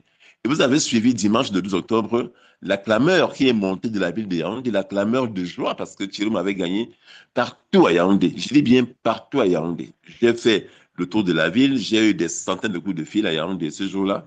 Chirom a battu pour le Biya dans les bureaux de vote, toujours avec des écarts très importants. Alors je lui ai dit, quand on donne un résultat dans lequel Chirom a donné vainqueur à Yaoundé, ça ne vous gêne pas? À quel moment donc les gens qui étaient aux élections vont pouvoir vous faire voir leurs résultats, leurs chiffres, pour qu'on confronte avec ceux qui sont produits par les commissions nationales et départementales et qui sont issus des PV de l'ECAM. Je leur ai dit qu'il faut que le Conseil trouve un moyen d'arrêter les résultats et que arrêter les résultats, comme la loi le demande, que le Conseil arrête et proclame les résultats. On leur a dit, il faut donc qu'il y ait une session, une audience au cours de laquelle on pourra faire l'arrêté de ces résultats, c'est-à-dire vérifier, contrôler, confronter les résultats apportés par les uns et les autres pour qu'à la fin du processus, il y ait un sentiment de justice chez les autres, que ceux qui ont perdu admettent sur la base de ce travail-là qu'ils ont perdu. Parce que nulle part dans la loi, on ne permet de le faire. Par contre, eux, ils ont la mission de veiller à la régularité de l'élection présidentielle. C'est leur mission, elle est légale. Veiller à la régularité. Et je leur ai dit que cette régularité n'est pas qu'une régularité formelle pour savoir si le vote s'est bien passé. C'est aussi la régularité des chiffres. Et c'est des chiffres que vous allez lire lundi, messieurs, mesdames de ce conseil. Leur ai demandé hier. Est-ce que ces chiffres sont conformes à la volonté exprimée par les Camerounais? Pourquoi vous entêtez à ne pas faire le travail qui vous a donné, à ne pas prendre le pouvoir que vous confère pourtant la loi, en vous disant que vous contrôlez la régularité? Mais faites-le jusqu'au bout, c'est votre impérium, c'est votre justice, c'est votre pouvoir. Vous pouvez dire, écoutez, On veille à la régularité formelle, il n'y a pas de souci, mais également à la régularité des chiffres, pour qu'on dise des chiffres qui sont vraiment le reflet de la volonté populaire des Camerounais. Écoutez, on a reçu la réponse habituelle irrecevable, mais parce que précisément, ils ne veulent pas aller au fond des choses et discuter du fond de la loi. Cette institution a refusé de faire son travail. Je leur ai dit, vous êtes une institution à laquelle personne ne fait confiance. Est-ce que vous êtes vraiment à l'aise, vous, qui êtes assis là, avec des enfants dans ce pays? Vous êtes à l'aise d'être une institution à laquelle personne ne fait confiance? Ça vous arrange, vous? Vous ressemblez à une femme qui est au village et que personne ne regarde parce qu'elle est sorcière. Est-ce que ça vous convient d'être vu comme ça, comme une institution qui n'apportera jamais la vérité et la lumière? Et vous direz lundi des résultats que, au fond de vous-même, en âme et conscience, vous saurez qu'ils ne sont pas les vrais résultats. En fait, je leur ai dit que dans une élection, ce qui compte, c'est la voix populaire. Ce n'est pas votre proclamation qui doit compter. Elle ne doit être la conséquence de ce qui a été dit par les Camerounais. Autrement, vous faites ce que vous voulez faire, mais il n'y aura pas de paix parce que on fait des incantations sur la paix aujourd'hui. Les gens ne seront pas en paix. Même si on tue tous les Camerounais, ils ne seront pas en paix. Ils sont mécontents parce qu'ils ont le sentiment que leur expression du suffrage est en train d'être volée et contournée. Je vous assure, c'était une très belle audience et on a pu le dire en face, dans les yeux. C'était une audience, il y avait un seul dossier. Et nous avons dit à ces personnes que même pour l'histoire, qu'est-ce que l'histoire retiendra de vous, de vos noms? Vous direz quoi? Parce que tout ne s'arrête pas aujourd'hui. Bien au contraire, notre pays continuera à vivre et M. Biya ne sera pas là, fatalement. Mais vous, vous serez regardé comment?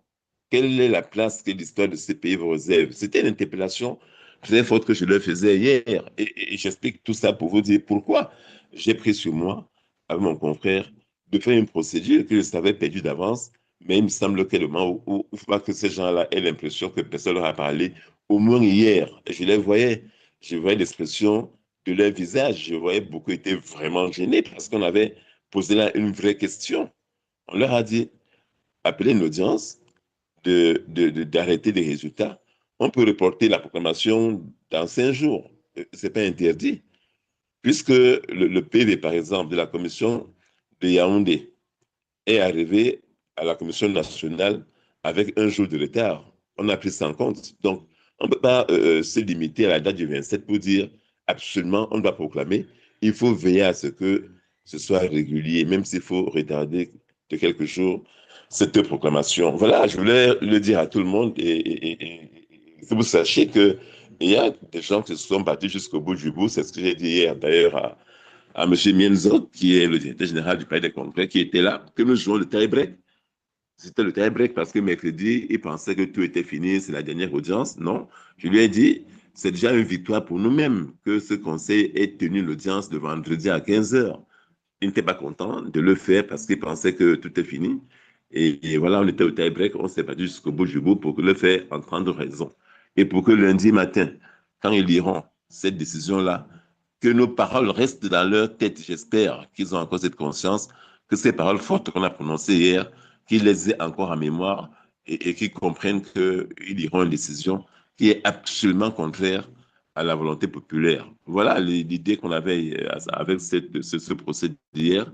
Et je pense que les Camerounais comprendront que de toute façon, ces gens auront violé leur volonté, pas par ignorance, pas par ignorance. C'était pour nous de leur dire, ne rendez pas une décision en disant que, messieurs les Camerounais, mesdames les Camerounaises, nous n'avons que eu le PV de la Commission nationale et nous le lisons. Rien ne vous oblige à lire ce PV, rien ne vous oblige à le lire tel quel, rien, sans avoir vérifié, puisqu'il y a des contestations que vous entendez vous-même. Quand on est un juge et qu'il y a des suspicions, le juge s'arrête pour regarder ce qui se passe, même dans les audiences ordinaires. On appelle des témoins, on vérifie, on recoupe, on fait des expertises si c'est nécessaire pour s'assurer que la décision qui va être rendue par le juge est conforme à la vérité. Et je lui ai dit, vous ne faites pas ça. Vous vous contentez des PV de l'ECAM qui dit-on fait foi, font foi et qui sont pourtant trafiqués, ça vous le savez. Et vous nous dites après que vous devez proclamer des résultats. Mais quels résultats vous proclamez? C'était là, mes chers amis, l'objet de notre audience hier. Et elle était très courue, il y avait plein de gens et je pense que les Camerounais ont compris ce que nous voulions dire. Je m'arrête là pour l'instant. S'il y a d'autres questions, vous me les posez pour que je termine parce que je sais qu'il y a beaucoup de monde qui attend de prendre la parole. Yeah, Eric, I will let you have the first go at this. Yeah, please. Eric, go ahead.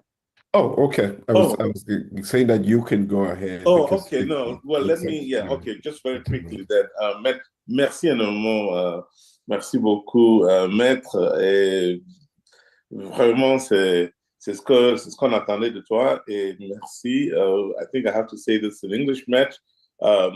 Just talk yes, about. You can go in English. Yes, Maître just talked about his, you know, what they did yesterday in front of the Constitutional Court. As I've told you, Maître Simh is one of the activist lawyers that we count upon, you know, to help us figure things out in that, you know, messy legal environment that Cameroon can be sometimes. But they made a case to the Constitutional Council yesterday that in many ways was a reflection of what we said to the Constitutional Council in a letter that Project C put out. You know, we have some renowned lawyers too in our midst, you know, starting with Array Benson and Array working with Mike Senze and Judith Wana and the rest of us put together this letter that reflects very much what Maître Simh and his colleague told the Constitutional Council yesterday.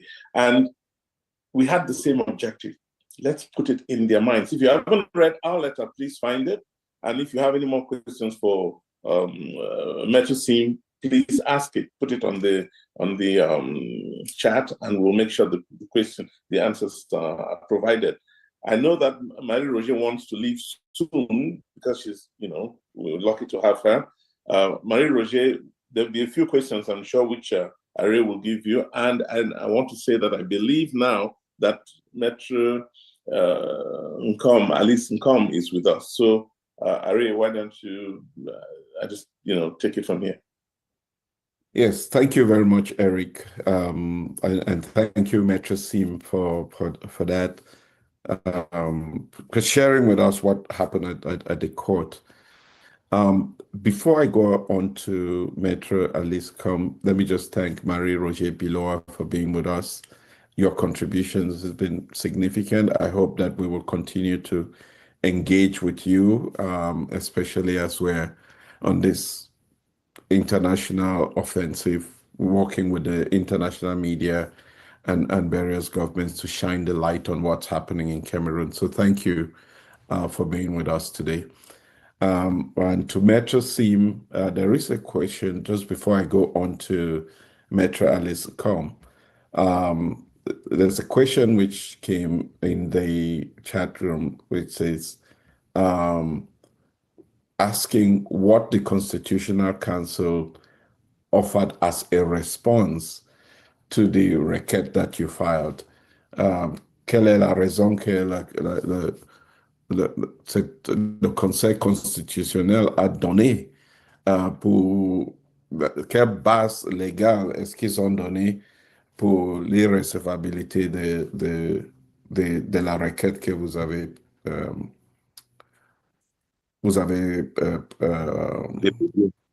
déposée. D'accord. Non, avant de répondre, je souhaiterais dire mon grand respect à Madame Marie-Roger Biloa. Je l'ai vue à la télévision avec Alain Foucault dans la nuit. J'ai regardé toute l'émission. Je lui dois beaucoup de respect. Nous tous, on lui doit beaucoup de respect. Nous sommes dans un pays où aujourd'hui, on ne reconnaît plus les icônes. En tout cas, les icônes sont ceux qui pillent l'État et qui roulent carrosse avec l'argent du contribuable camerounais. Mais honnêtement, j'ai été très heureux de revoir Madame Biloa hier, toujours aussi fringante, malgré les années qui sont passées, toujours aussi pertinente, aussi percutante. Je voulais lui dire qu'il y a des personnes comme nous qui l'admirons depuis très longtemps. Et merci à elle. Et dire à mon excellente maman, Maître Alice Com, qui va intervenir, que je l'aime beaucoup. Et j'avoue que j'aimerais avoir son énergie quand j'aurai son âge. Je me demande comment elle fait. Elle m'a demandé un jour, nous étions en Allemagne, elle et moi à Munich. Elle me demandait, mon fils, comment tu fais pour être toujours debout? Mais vous vous rendez compte, elle n'est pas à la maison, elle n'est pas chez elle. On a été au meeting à Douala sous la pluie. euh, Meeting de Chiroma, il y a 3 semaines. Elle était là, elle était debout, elle dansait. J'avoue que je suis impressionné par ma mère et j'espère avoir la même énergie qu'elle a aujourd'hui quand j'aurai son âge. Vraiment, je l'aime beaucoup et elle doit le savoir. Maintenant, pour revenir à la raison que le Conseil constitutionnel donne, c'est laquelle? En réalité, ces gens ont mis en place un mécanisme que j'ai dénoncé très fortement hier. Quand l'audience commence, on donne la parole à un des cadres, à un des membres, je vais dire, du Conseil constitutionnel, qui lit un rapport. Il lit un rapport, et dans ce rapport, il ne prend pas la peine de lire l'intégralité de votre recours. Il ne le lit pas. Il dit seulement que vous avez saisi le Conseil pour demander un arrêté des comptes et que votre demande, à leur sens, est irrecevable, sans donner les motifs détaillés, les raisons pour lesquelles on rejette votre requête. Et donc, à la fin, quand les débats sont finis, le président Atangana s'est levé une seconde, il a fait un tour, même pas 2 minutes, avec ses autres collègues. Ils sont revenus dire que notre requête est irrecevable, point, full stop. On n'a pas eu... Pourquoi elle est recevable? On ne vous dit pas. Est-ce pour défaut de qualité? Est-ce pour conclusion? Est-ce pour ci ou ça? Il vient vous dire requête irrecevable. Donc, ce n'est qu'après, peut-être quand on aura la décision sous la main écrite, qu'on pourra savoir au nom de quoi notre requête a été rejetée. Voilà, donc c'est un peu des méthodes même critiquables. Je leur ai dit que vous qui êtes juge, pour certains d'entre vous, magistrats, vous savez très bien que une décision doit être motivée en fait et en droit. Il faut qu'on vous dise des motifs pour lesquels on vous donne raison ou les motifs pour lesquels, dans ce cas-là, on vous donne tort. Mais ça n'a pas été fait et donc je ne peux pas vous dire la raison pour laquelle notre requête a été déclarée irrecevable. De toute façon, on savait qu'il finirait par ce mot-là. Irrecevable, mais au moins d'élégance serait permis qu'on nous lise la décision pour qu'on dise pour tel motif, pour tel motif, pour tel motif, votre requête est irrecevable. Voilà, c'est triste ce qui s'est passé. Au-delà même du fond dans les dossiers, c'est que même sur la forme, ce conseil ne se comporte pas comme une juridiction qui est soumise aux règles d'une procédure équitable. Je leur ai dit que votre procédure telle qu'elle est faite, c'est une procédure qui n'est pas équitable, qui n'est pas fair play, qui n'est même pas contradictoire au fond, parce que vous ne nous dites pas des raisons pour lesquelles vous rejetez notre requête. C'était un peu ça, mais c'était vraiment quelque chose d'extraordinaire hier, ce face-à-face entre deux avocats et ce conseil-là, dont nous avons interrogé la nécessité, la pertinence de son existence même et la confiance que le peuple camerounais peut avoir en lui. Voilà, monsieur Harry, à peu près ce que je voulais dire pour répondre sur ce point. Oui, merci beaucoup, Maître Simh, pour cette raison. Peut-être c'est aussi le message que la population camerounaise doit envoyer au Conseil constitutionnel lundi. C'est-à-dire, le rapport, la proclamation sera aussi irrecevable. Je pense que c'est ce qu'il faut. Euh, pour, pour, pour- bon, on verra. Il y a une autre question qui va t'amener à sortir de cette Conseil constitutionnel et parler un peu ce qui va se passer euh, vu le fait que vous êtes allé jusqu'au bout. Et il ne reste que lundi pour la proclamation des résultats.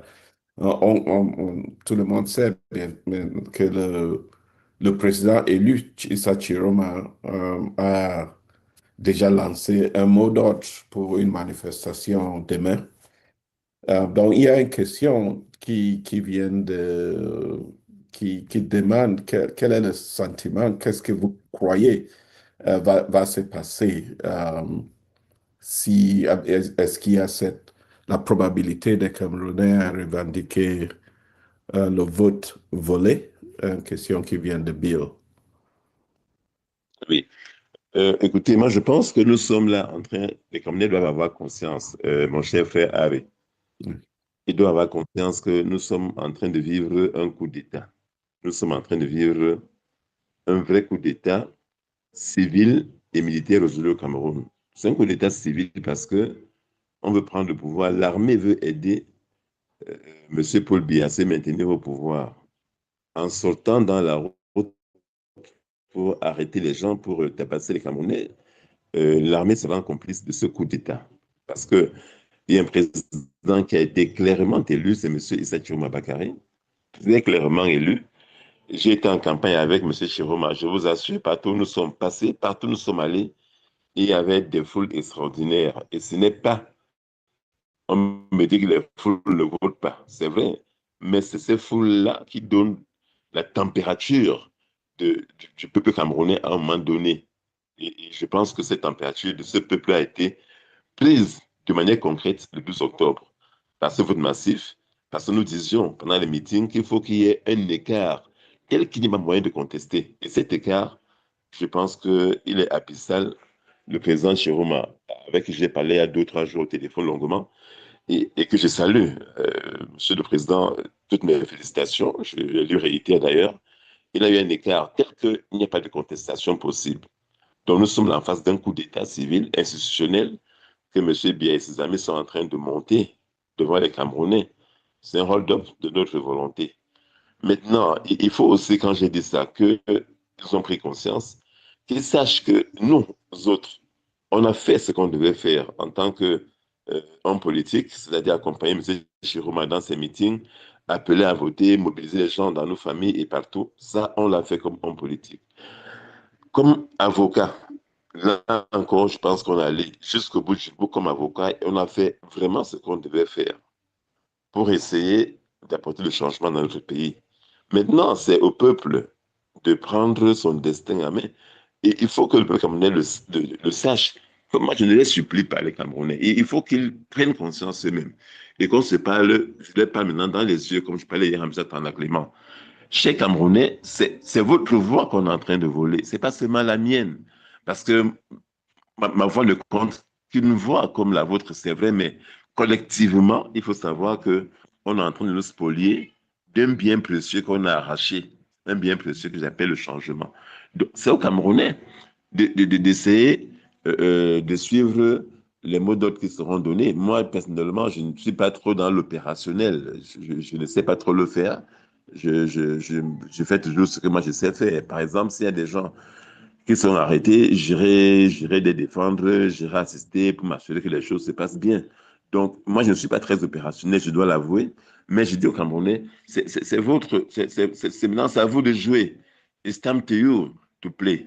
I've done my best. C'est votre moment maintenant. On ne peut pas être en train de se battre. Chacun doit jouer sa partition. Vous avez été voté pour M. Chiroma. Alors, défendez son vote. Défendez son vote, ça dépendra de vous. Je ne pense pas que l'armée ait les moyens d'attaquer les Camerounais partout où ils sont. Tout à l'heure, j'ai suivi avec grand intérêt Mme Ondoa qui donnait des idées parce qu'ils ne sont pas assez nombreux pour nous réprimer partout où nous serons. Si chacun dans son quartier manifeste qu'il n'est pas content, je vois mal comment l'armée pourra arrêter tous les Camerounais et les mettre en prison. Donc, c'est aux Camerounais de jouer, de dire qu'ils ne sont pas contents pacifiquement.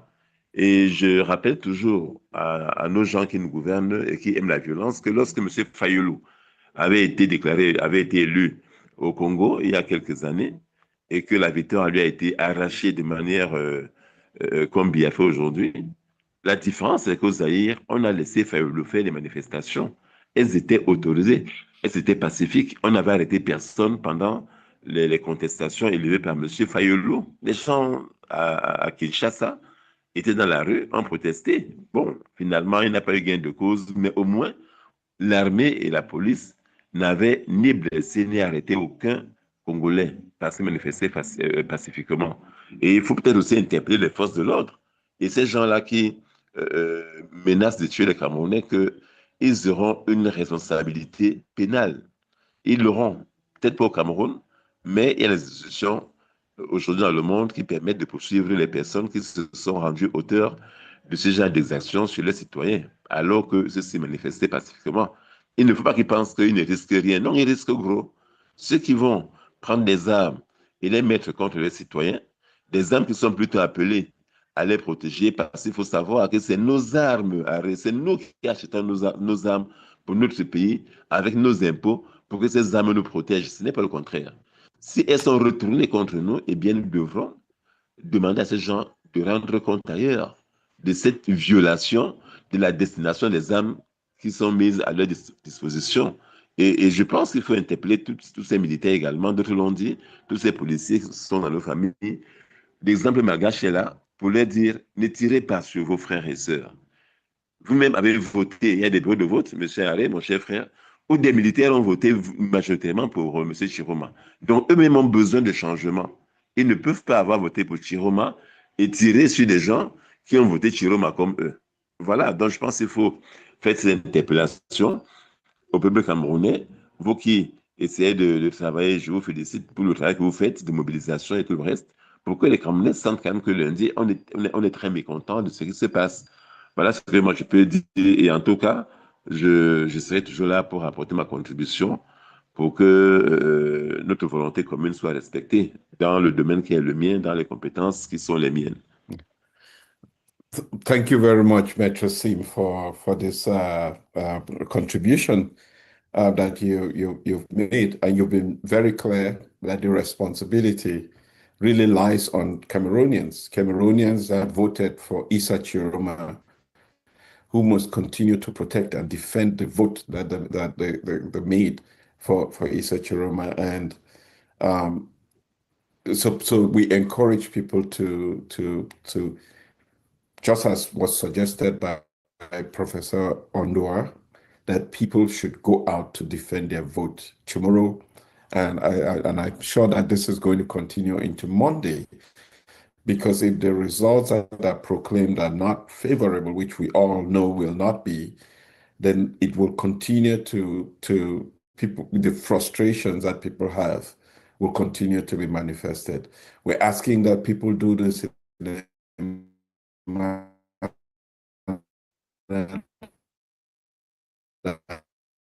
peaceful. But if we all come out at the same time, there is no way that the police force can arrest everybody. There's not enough jails in which they can put everybody that is arrested.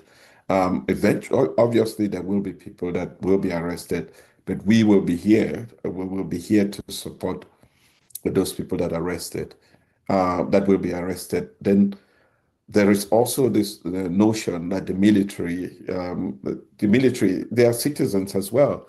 They too voted for Chiroma, the police and the military.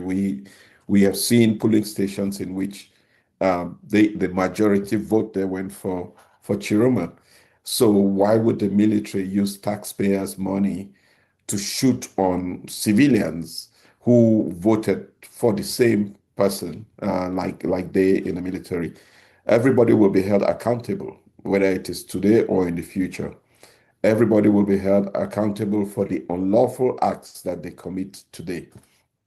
This is a commitment that we have, but we should also remind, as I said, I put it in the WhatsApp group, letters that we must be sending to our brothers and sisters in the police force and in the military. Allow people to demonstrate peacefully. It is their right, it is your right as a citizen as well to join them in the demonstration. We saw this happen in Madagascar as a good example. So we're asking that you reach out to your brothers and sisters in the military. This is incredibly important for them to know that they too are welcome to be part of this peaceful manifestation or peaceful demonstration that will take place across the country. At this point, we're going to turn this over to Maître Nkom.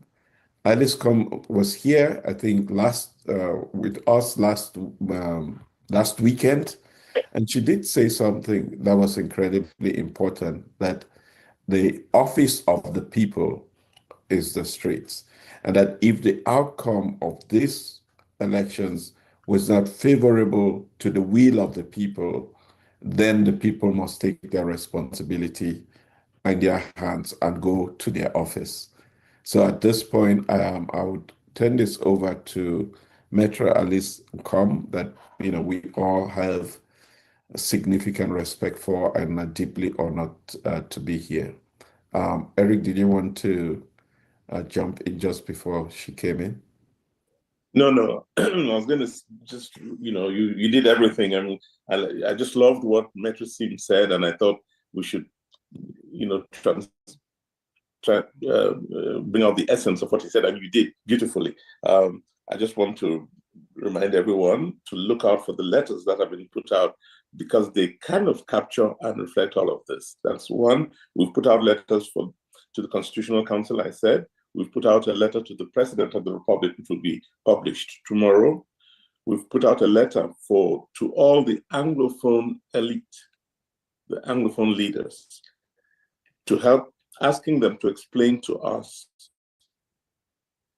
how Anglophone Cameroon, the Northwest and the Southwest, could have voted for a regime that has destroyed them. And how those numbers, where did they come out with those numbers? Did people come back, those that they've killed, 6,000 plus, did they come back from the grave to vote? And why would they vote for their killer? So we're asking the Anglophone leaders, and please, if you talk to them, tell them we need answers. They can't just appear at election time, bring up numbers. Mr. Biya had 5,000 in Batibo. We know that 200 people didn't vote in Batibo. So somebody needs to explain all of this to us. So that letter will be out on Monday, and our letter to the armed forces, that too has been put out. If you see it, take it, show it to your people, make sure that the message gets across. These are all the things Maître Simh said in his intervention. I just want to end up by saying on Sunday, tomorrow, 3 p.m., we expect everybody to stand in front of your house or in your quartier and show your support for the outcome, for the real outcome of the election, which was the election of a new president. It should be something we all should celebrate. So I hope we'll be celebrating tomorrow in the lead up to Monday. I know you're calling for Maître Nkom, who should be around, but I want you to do that. Oui. Merci beaucoup. I'm asking somebody in the group to identify. Eli, have you identified Maître? I'm wondering what name she's under, because we've not been able to find her. So, and that way we can ask her to unmute. Okay. So whilst we're trying to figure that out, again, I'll just also add to the list of letters that we've sent out that Eric mentioned. The bloggers in Cameroon did carry a very strong letter that we sent to the young people of Cameroon, that the future of this country is in their hands because it is their future, and calling on them to make sure that they participate in writing this page of the history of our country. We equally send a letter to the Defense Forces, an open letter to the Defense Forces, also reminding them of their oath of office. So do we have a sense yet of? Okay. So all of these communications are things that we have been doing as a result of the support that we are getting from you all who have been donating to this process. We have nearly 100 people who have supported the Project C cause and there's never been a time when we need resources than now, because we're entering a very complicated phase of this campaign, and we want to make sure that we have resources to support anyone that is going to find themselves in difficult circumstances. as a result of them demanding what is truly theirs, the will of the people, that the will of the people prevail. So we want to make sure that people who are going out, we want you to know that you are not alone. We're going to be mobilizing support on the ground, legal, with our legal defense fund, to be able to support you and mobilize the lawyers that are needed to ensure that even under arrest, you're maintained in the best conditions.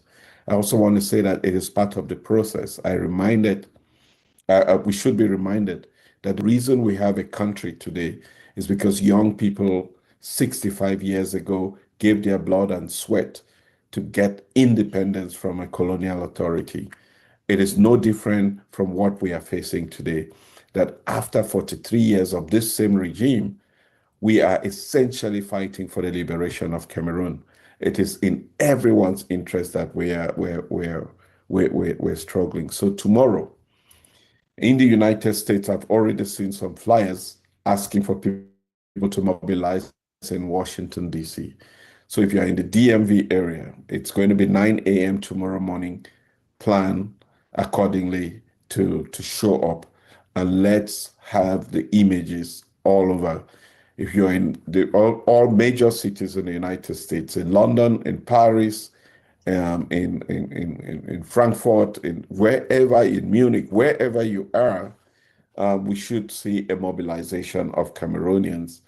I know my friends in Ottawa are going to show up. They've already been doing it. That's a very active group up there. We're also going to be putting out 1,000 locations across Cameroon where we think that there's a possibility for people to show up at those locations, so that we have a massive turnout across the country at the same time. 3 p.m. is going to be after church. You'd have had enough time to go say your prayers and then show up wherever it is needed. We're asking that people do not go to one location in the city, but multiple locations in every city, so that this will also disperse the ranks of the police force that will be deployed to be able to intervene. But asking that you do this peacefully. Our goal is not to destroy, not to burn down anything.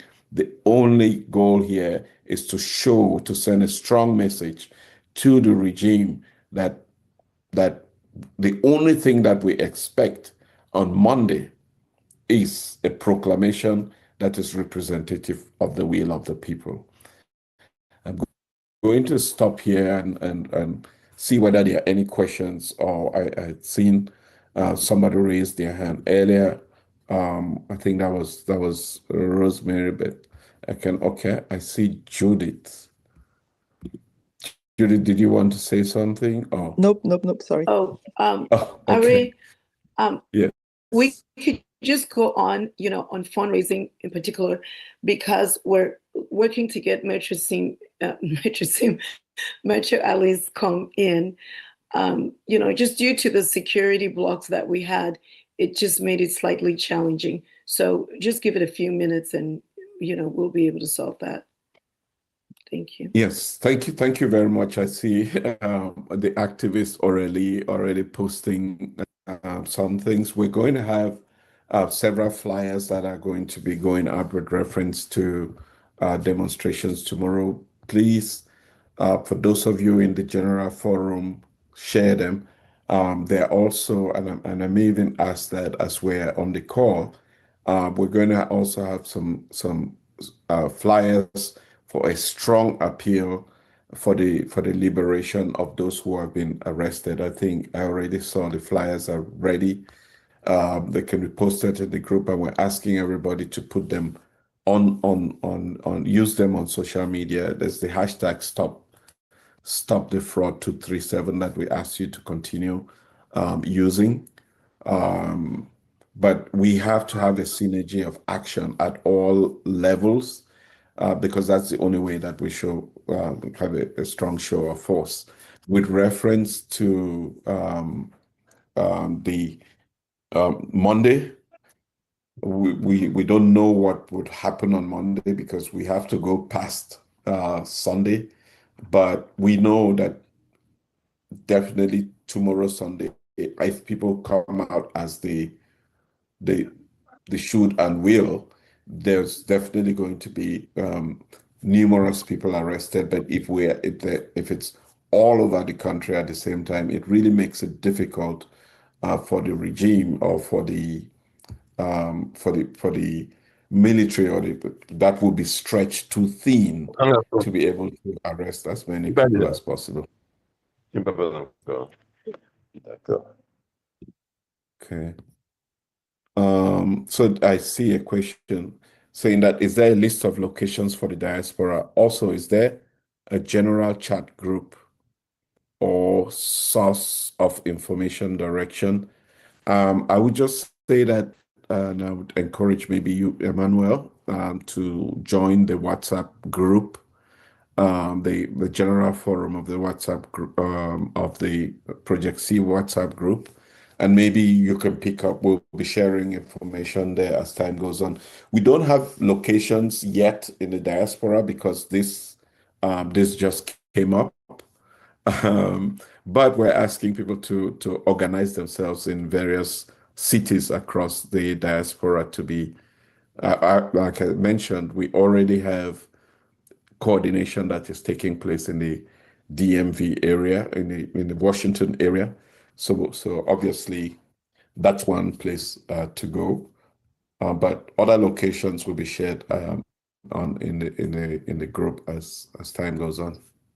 Oh, in front of the Cameroonian embassy, Aurelie just reminded me. I think that's where the demonstrations are going to take place, in Washington D.C. We have a huge Cameroonian community there, so we're pleased. Let's have a strong show of force tomorrow in that area. Kevin, to your question, what happens tomorrow if people do not show up? Will it backfire on the results announced on Monday? This is totally up to the people of Cameroon. It is up to them to decide to defend their vote. We are only here to encourage them and support them because they voted, because they believed in something, and they have to stand up for that belief. I have faith.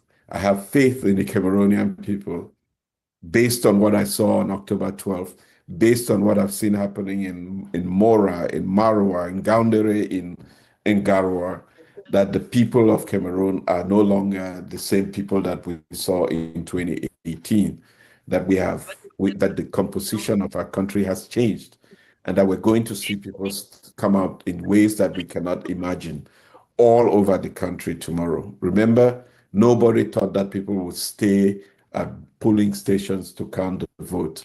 They did. We have to trust in the Cameroonian people. I have no doubt that what we will experience tomorrow is what our country has never seen before. So let's wait and see. Yes, if it's and obviously the government will do what the government has to do. People must realize that this is nothing wrong.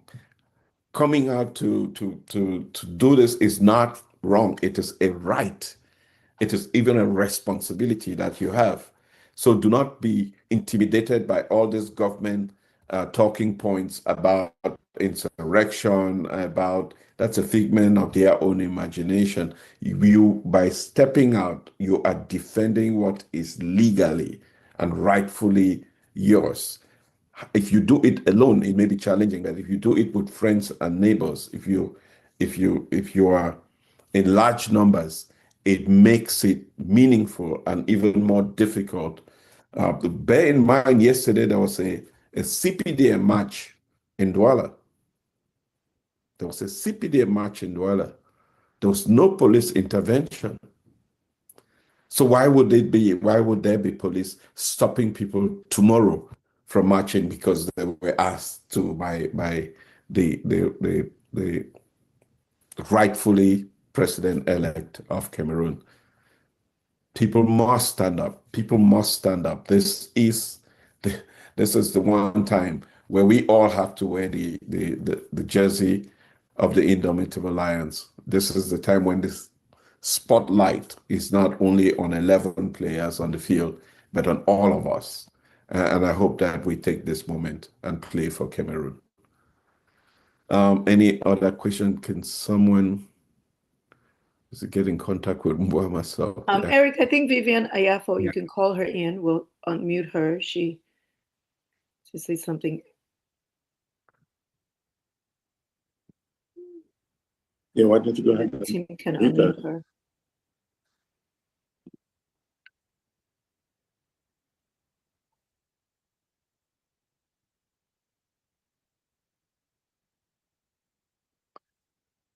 In the meantime, I want to thank those who have donated to the movement. I think we just saw some donations coming. I'm going to ask for everyone who has not contributed or who has contributed that we need your support now more than ever.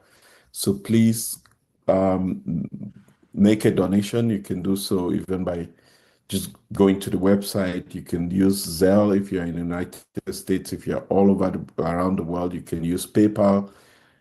You can also use Cash App. Every dime is incredibly important now for us, so that we can be able to support the work that's taking place on the ground in Cameroon. And tomorrow, for those of you in Cameroon, we're going to also be publishing on the in the papers an open letter to President Paul Biya, a letter that we hope it will get to him personally before it is actually published in the papers tomorrow.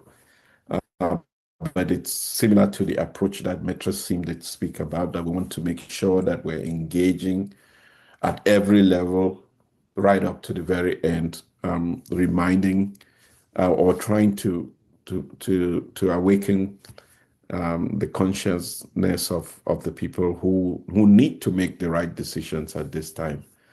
And unfortunately, this is not being recorded. I see that somebody asked a question there. It's not being recorded.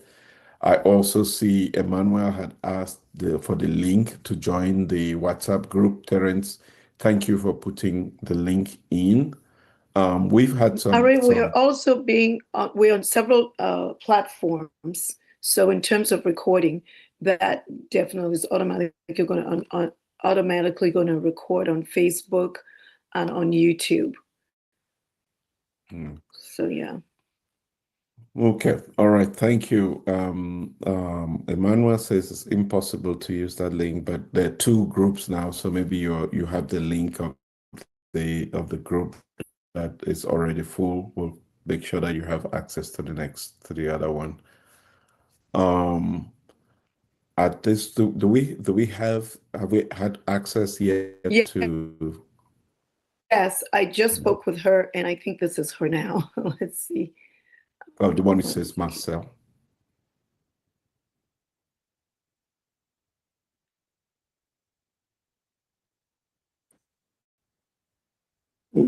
Can we bring in Vivian whilst we wait for Maître, or if Maître is already here? Yeah, we can bring in Vivian. I think she's here, but we just want to make sure she's on. Is that the one which says Marcel? Is because Marcel has. Oh.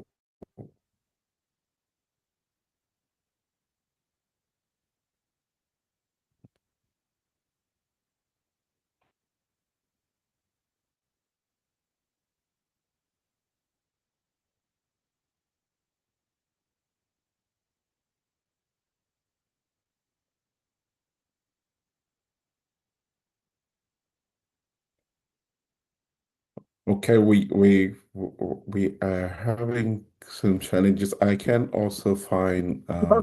Can you hear me? Vivian. Yes. Yes, can you hear me? Yes. Oh yeah. I just get the meeting very late. I don't know, but I mean, I'm still at work. By the way, I hear that we have some rally tomorrow. Who is speaking, please? Marcel. Okay. Yeah, we have some rally tomorrow. I want to add something on it. I don't know if we talk about it. Je voulais dire ceci, n'est-ce pas?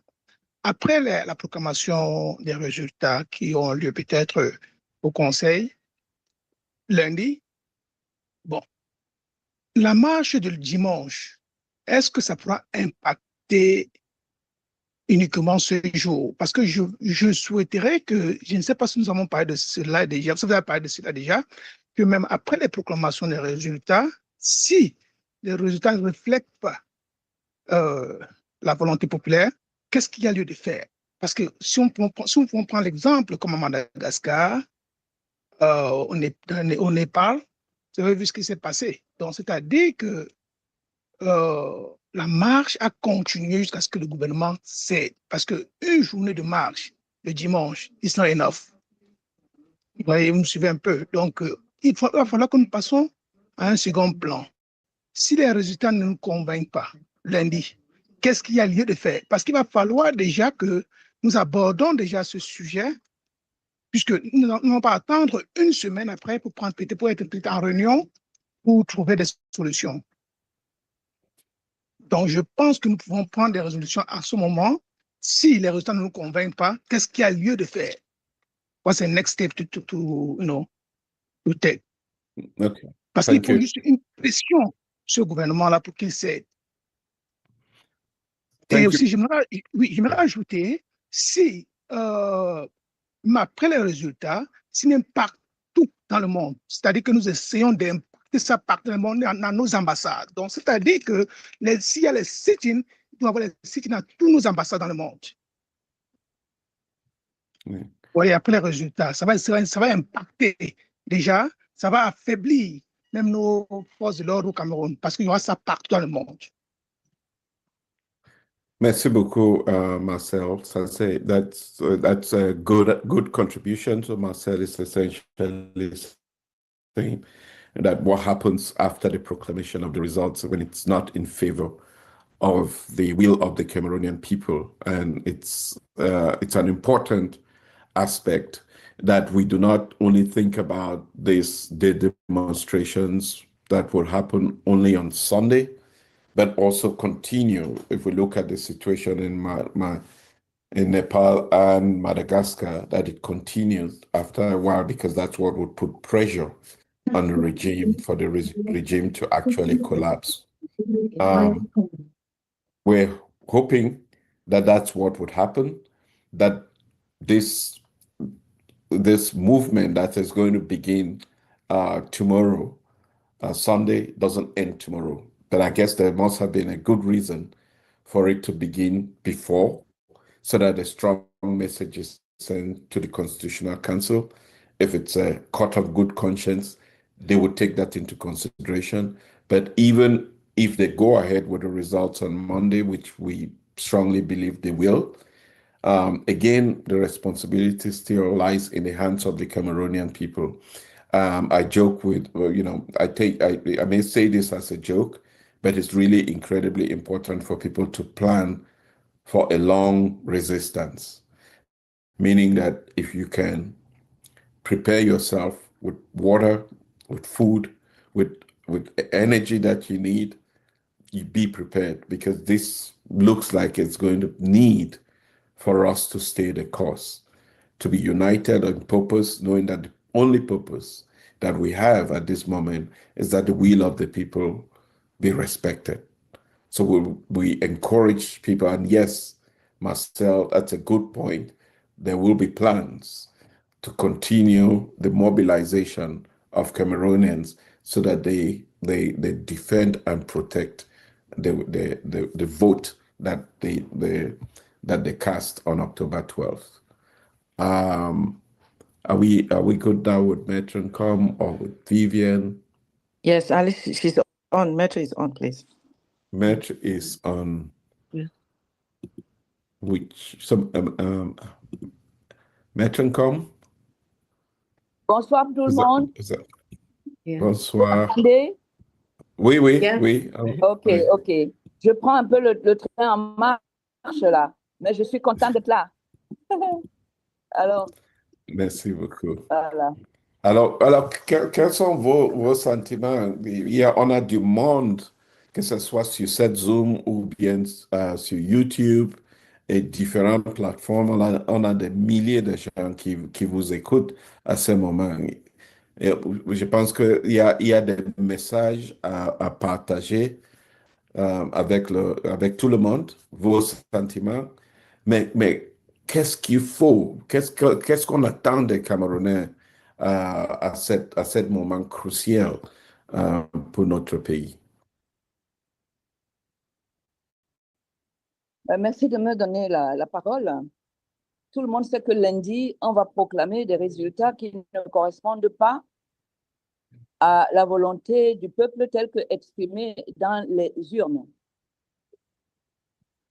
Et je pense que c'est autour de ça que nous devons réfléchir pour refuser ce résultat, selon les moyens démocratiques mis à notre disposition. Alors, maintenant, je ne suis pas très, très forte pour ce genre, dans ce domaine-là, mais je pense que nous devons prévoir d'aller dans nos bureaux, parce que la rue, j'appelle la rue le bureau du peuple, c'est la rue, pour aller travailler sur la rue, dans le calme, mais c'est la meilleure façon de nous exprimer pour que même à l'international, on puisse voir que ce monsieur-là n'est pas le monsieur que les populations du Cameroun ont choisi pour gérer le Cameroun et leur vie pendant les 7 prochaines années. Je pense que c'est ça aussi que eux-mêmes, la seule chose qu'ils redoutent, c'est ça.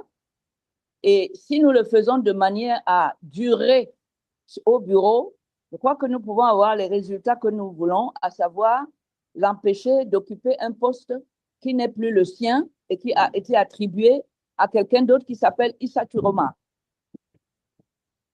Je crois que si nous résistons, nous montrons notre détermination en étant dans les rues de manière discontinue, de manière continue et déterminée sur la durée, je crois qu'on va réussir à le chasser des tout-dits, parce que ce ne sera plus sa place. C'est une expulsion légitime, parce que désormais, il n'est plus l'occupant avec titre. Il devient un occupant sans droit ni titre de tout-dit. Et ce n'est pas normal, ce n'est pas légal. Et dans ces conditions, quand vous occupez un endroit qui n'est pas à vous, qui est à quelqu'un d'autre, on procède à votre expulsion. Voilà. Merci beaucoup, Maître, pour cette partage. So she's essentially saying that, we have to stay the course. She believes that if we stay the course, if the demonstrations continue, that's the way that we're going to be able to chase this, the occupant of A2D who no longer has the right to be the occupant there. We're going to be able to chase him out if we continue with the demonstrations in Cameroon, but also in the diaspora. We really think that the diaspora has a key role to play here, because we don't know what's going to happen with internet tomorrow, so we may not be able to get images out of Cameroon, but the diaspora has a key role to play. And we have very short notice, but we have to be agile. We have to make sure that we're able to mobilize within the shortest possible time just to regroup. If people in Cameroon are going to take the risk to go out and face the police force and military, how more of people in the diaspora, where it is going to be a lot more organized. So we have to show support to the people in Cameroon by the actions that we're going to take everywhere around the world. So whether you're in Johannesburg, or you're in you're in Munich, or you're in London, or you are in Marseille, wherever you are, in Dallas and Houston, around the world, please show up for Cameroon tomorrow at 9 a.m. tomorrow morning, because we want a synergy of action to be in communion with our brothers and sisters who are on the ground in Cameroon, who will be facing those challenges. You have a role to play to call your family back home in Cameroon and challenge them to be part of this movement. You have a role to play to support them in the next week where they may not be able to go to work, and those who have small businesses that have to make the sacrifice. We must stand with them and provide that kind of support. So these are all things that we in the diaspora must do. Sharing, writing to the various media houses, taking pictures. We're going to be putting all of this information in the general group, and we're asking you to just do your little part that maybe that little contribution may be what pushes us over the war into that liberation that we are all seeking. Ari, could you clarify the time when you say 9? Somebody was asking. Could you? Oh, it is. So 3 p.m. Cameroon time, that would be 10 a.m. Eastern for those who are on the East Coast, and 9 a.m. Central. And for those on the West Coast, that would be 7 a.m. Just to be clear. So we have to organize. We have a few hours now to organize ourselves. So I also see that people, we will be sharing enough information again in the WhatsApp groups that I hope that you will be able to push them. So if you are in any city in the diaspora that's going to have a mobilization, or you take upon yourself to plan a mobilization tomorrow, please share it in a WhatsApp group so that it can go viral. We'll also be posting this on our Facebook page and our X pages so that people can pick up information as well. So if you want to find out more information, follow us on Project C. Tomorrow, we're also going to try to do something that hopefully it works. We will be asking you to report back on what is happening in various locations. We will be sharing a link so that we can keep track of what is happening. For those in Cameroon, if you see any arrest, if you know that there is military mobilization in any part of the country, play your part, share with us what is going to be happening, so that at the end of the day, we can keep track of how many people are arrested, how many people are injured, what are the needs that people have in various locations, so that we can mobilize resources to get there. If you need water, you need food, people arrested, they need legal support. We want to be able to capture all of that information, and we will be dispatching resources to be able to support people everywhere that we can. But the only way that we can support is if we know, if we have a report of what's happening.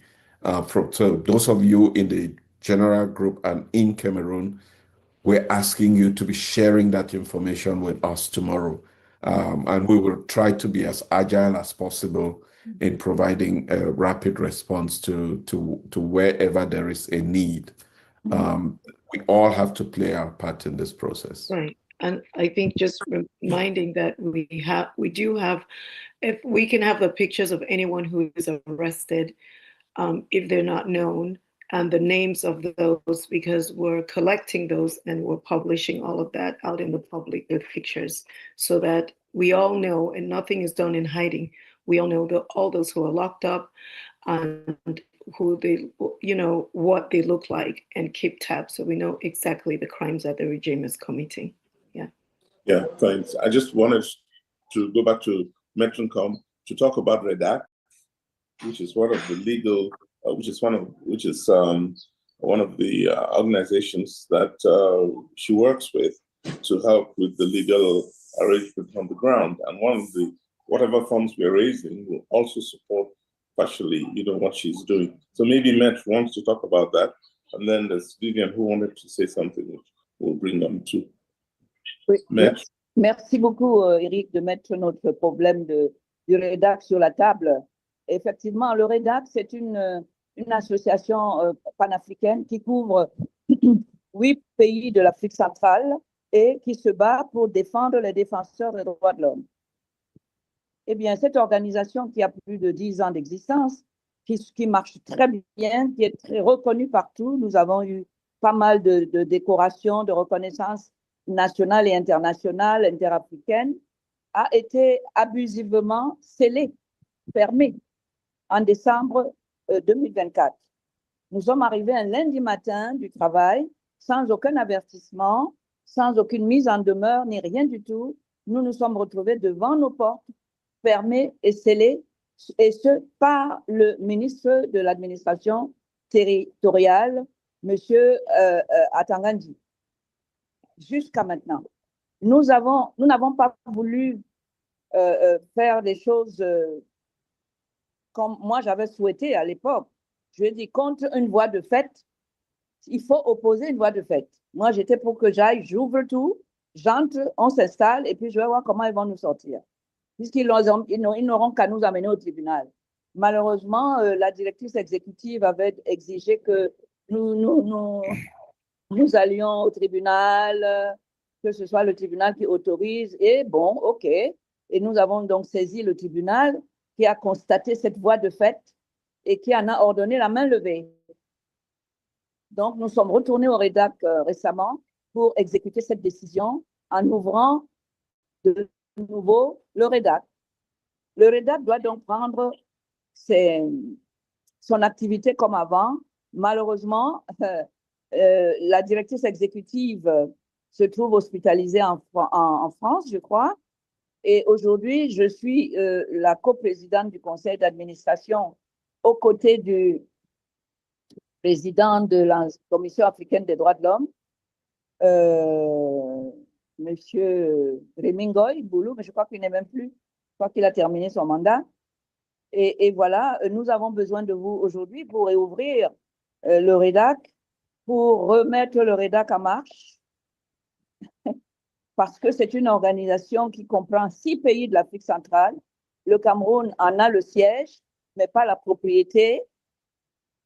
Et nous devons donc montrer que nous existerons parce que les textes nous le permettent, parce que la loi nous le permet et parce que telle est la volonté des partenaires et des membres composant le conseil d'administration et l'Assemblée générale.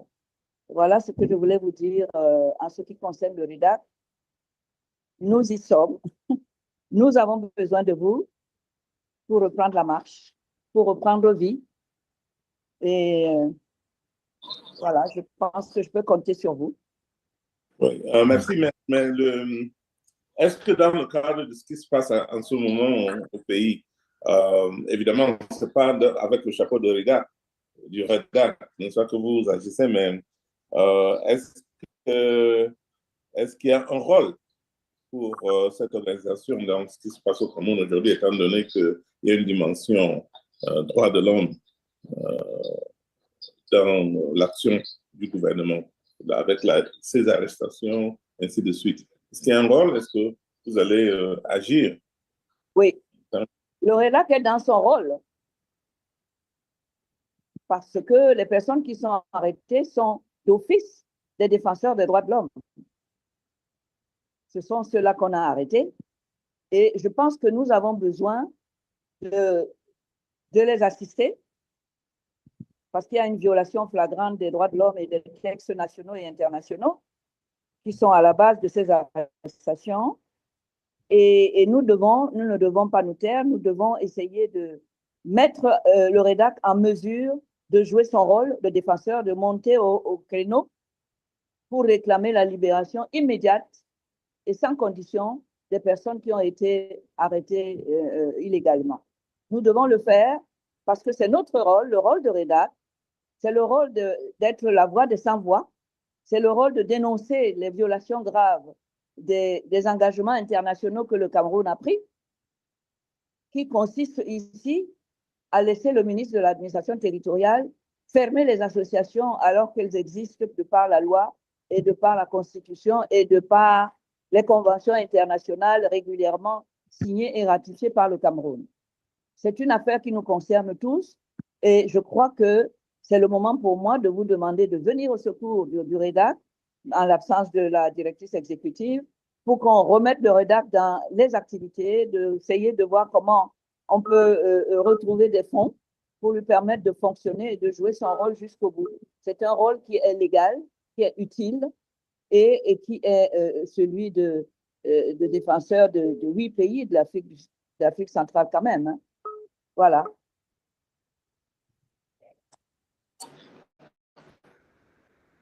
Merci beaucoup, Maître, pour cette intervention. On va travailler ensemble pour assurer que ceux qui sont arrêtés auront cette...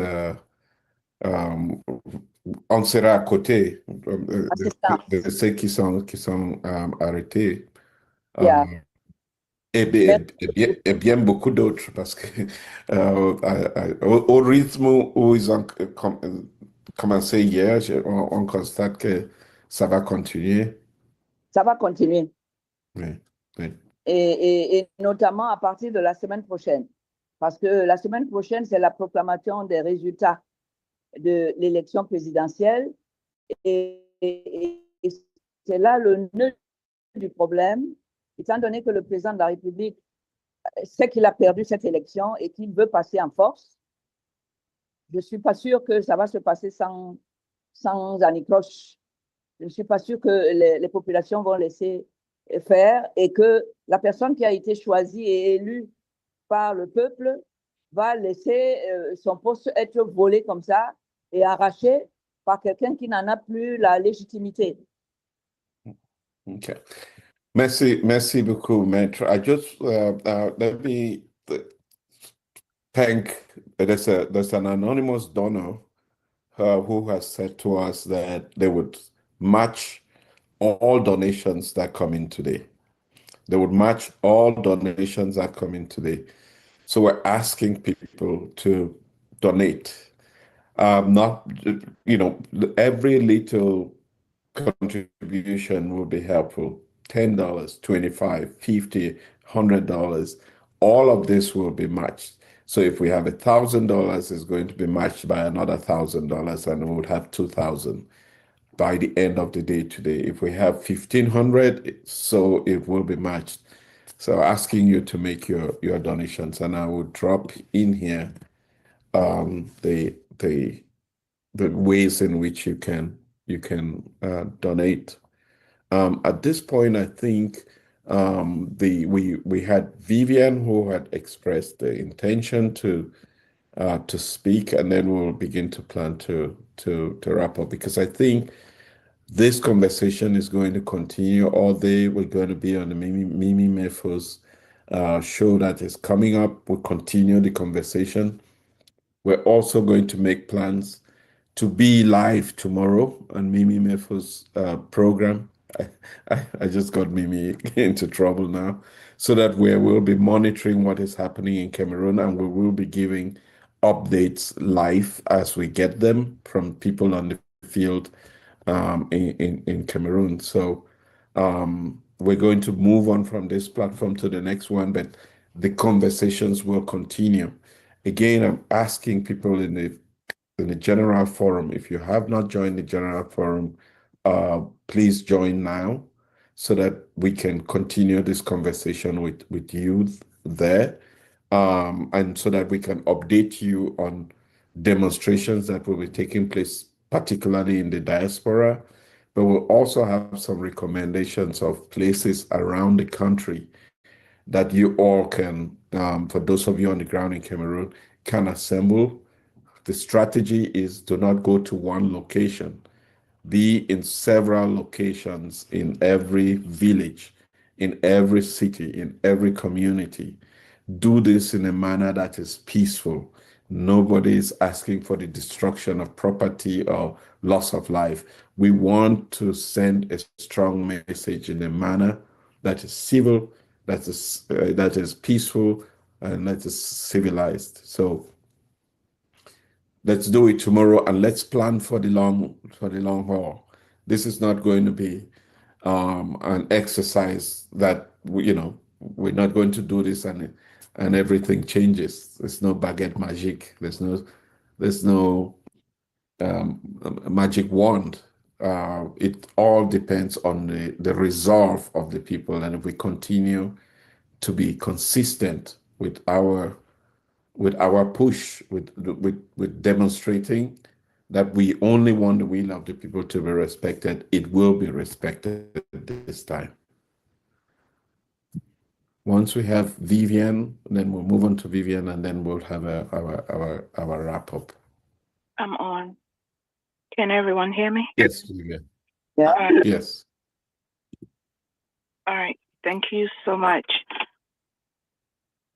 Someone is trying to speak. Can I go ahead, please? Please go ahead, Vivian. All right.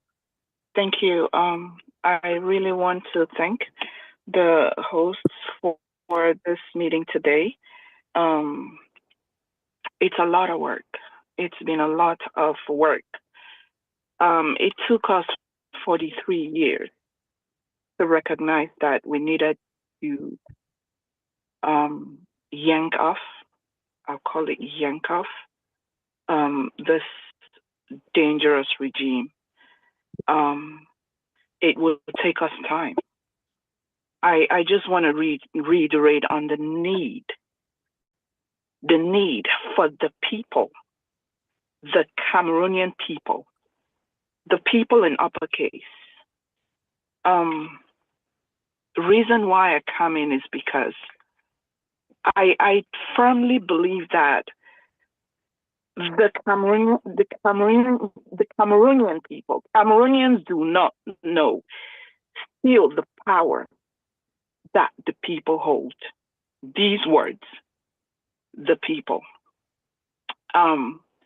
Reason why I think there has been a lot of laxity, unconcern, and I read a lot of comments, especially when something is posted by a diasporan and urging the people to come out and stay on the street.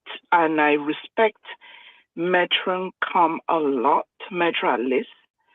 You are 1 million people in one woman. The fact that you challenge the man in the so-called Atangan Paul speaks volumes. It speaks volume to a lot of people. If we could just have, 20 at least Nkom in Cameroon, this regime will be gone. And the people have allowed this regime, the Cameroonian people have allowed this regime to fester, to nourish, to maim, abuse, brutally beat up the same people who put them there. I remember when Mr. Biya came to power, he was given all sorts of names, the fun of funds, the most handsome president in the entire world. And here we find ourselves with the oldest president, the oldest regime in the entire world. Cameroon has become a shame in front of the whole world because we, the people, allowed him to be there for 43 years. I think at the end of the day, one of the things that we need to educate our people is the need for them to know their rights, to know their constitution. And I like that most of the communication that has been coming out has been referencing the constitution, articles in the constitution, clauses in the electoral code, because even the electum officials who rigged this election do not even know that these things they did are against the law, the same law that they thought they are protecting for an old man. And also one thing I need to really reiterate again on is the fact that we are sitting here, right, expecting the right things to come from two major institutions that are sponsored, that are run, that are protected by the regime, ELECAM, and the Constitutional Council. are two institutions that are paid for, run, and sustained by the regime of Mr. Biya. How do we expect the right results to come from these two institutions? How? It is impossible. And so the first thing to do is to delegitimize these two institutions. They're not working for the people. And so the people need to make it very clear to these two institutions that if you cannot give us what we voted for, who we voted for, we the people pay your bills. It is our resources that you've been stealing and using it for the wrong reasons. And if we the people cannot hold our leaders accountable, because that's where we started. We put people in charge, we put people as leaders, and we don't hold them accountable. We make them gods. We make them feel like they are above human beings, above us. That's where we got. That's how we got here. That's where we started. And so even with the new leadership that we are so championing and calling in the name of our almighty Mr. Chiroma, if we, the people, do not hold him accountable, if we do not learn to apply the Constitution and fix it, put institutions that check and balance each other, trust me, we will find ourselves in this place not too long from now. We have attorneys in here. We need to do our homework as the people and make sure the people we elect are accountable to us, not to themselves, not to their friends, not to their families, not to their colleagues. I really wanted to say this because I've been hearing a lot of rhetoric, but how we got here, the root causes of this pandemic, I'll call it, needs to be addressed as well. The people need to take charge. With or without Mr. Biya, I know he's going to be gone. We need to sustain the revolution. And for the people on the ground who keep saying that, hey, some of you in the diaspora who are making mouths, you need to come back home and be at the forefront. There has never been any revolution without a diaspora support. The diaspora sustains every single revolution to a successful end. And so I want to plead with our people on the ground. We're here to sustain you. We're here to support you. We're here to be there for you. All the attorneys that are being put in place, we will be there. We will help in whatever way that we can. But there will be no revolution without the diaspora. I hear all the noise coming against Rebecca. Oh, you're making all of this noise. You're not here. Rebecca is right there in Douala. She's doing her best. She's standing at the forefront. She's taking the bullet from every single end. She's been in prison multiple times because of this regime. So if there is any victim that we can look upon, it is her. It is Mr. Chiroma himself. It is a whole lot of our people here, both in this meeting and listening all over the world, that have been victims to this regime. Let us put our heads together and pull this elephant down. However you can do it, bite him, chew him, beat him up. We need it. We need this regime out. It's become a shame upon us Cameroonians. Please, let's do this for once. Go to the streets, stay in the streets. We're here to support. Thank you all again for doing this. I thank you, my brother, Mr. Oben, Barrister Oben, Attorney Oben, however you want me call you. Rebecca, thank you. Big brother, and my big sisters, Nierik, everyone in this platform, we're doing the right things. Some of us operate in the background, but we are as dangerous as you all in the forefront. So I thank you, and I'll yield. Thank you very much, Vivian, for that pertinent pertinent reminder of what faces us, where we are as a country. I also had, I would really appreciate the candor in your words.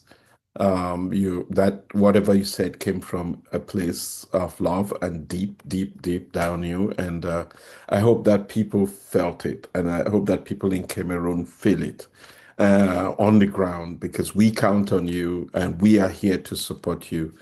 I also just posted a message that I received from somebody who, a lot of people are behind the scenes supporting this initiative. And this is a message that reminds us that this is an opportune moment for Cameroonians. We have to remind ourselves that there is a deeper meaning in being Cameroonian, and being part of a nation transcends mere geographical boundaries or ties that we hold to our ancestors and cultures. It's about shared experiences, like you mentioned, aspirations, and the indomitable spirit of people who have weathered countless storms in the last 43 years. Together, we're embracing a tapestry of our diverse languages, traditions, and history. It is about collective resilience we demonstrate in the face of adversity that we will face tomorrow and the day after and the day after, and the fierce pride that we take in our identity. It's found in the warmth of our communities, the strength of our families, and the bonds we forge in our daily life. It means standing united in pursuit of justice, equity, and dignity for all citizens. It is a commitment to create a path towards a brighter future, one where our voices truly matter, and one where we can shape the destiny without the shadow of corruption and manipulation. Let us turn out tomorrow and always striving for a nation where hope, truth, and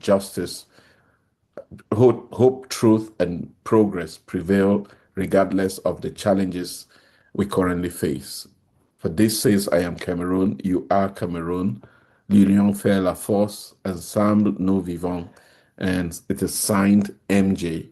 I just wanted to make sure that I shared that, because that's an expression of one of the people who are behind the scenes supporting the organization and contributing to it.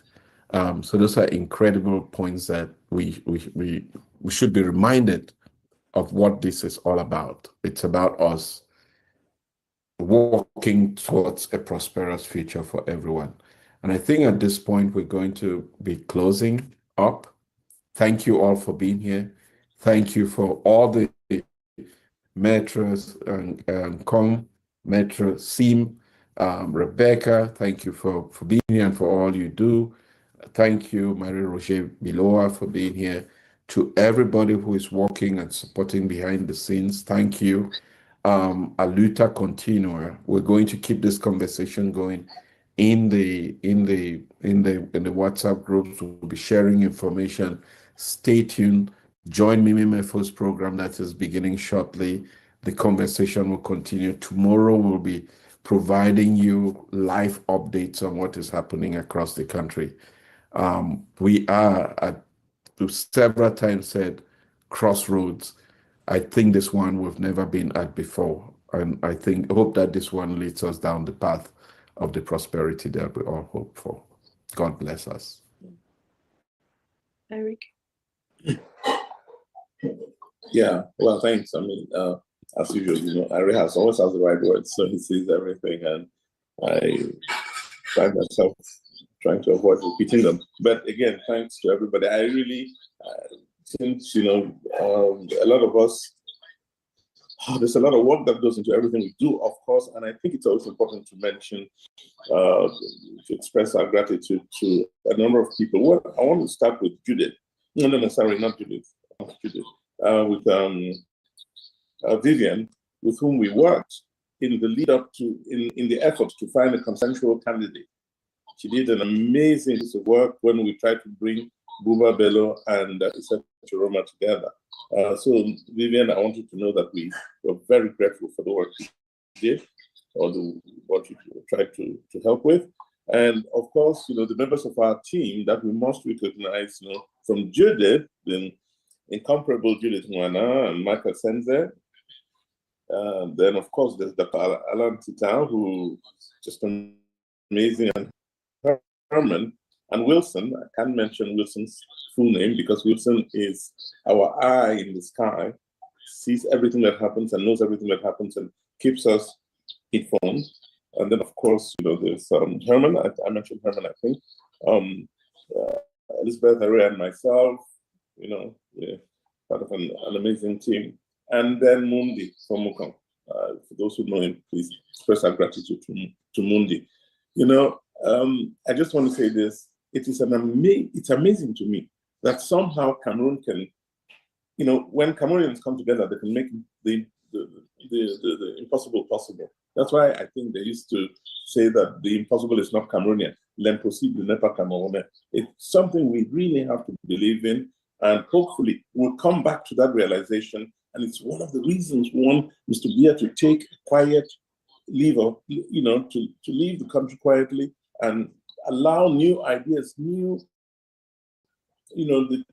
Cameroonian spirit to come back, because we lost it in the last many years. So thanks everyone, and hopefully, we'll be out tomorrow at 3 o'clock. Be somewhere, stand up and be counted, and then on Monday, of course. Thanks, Elizabeth.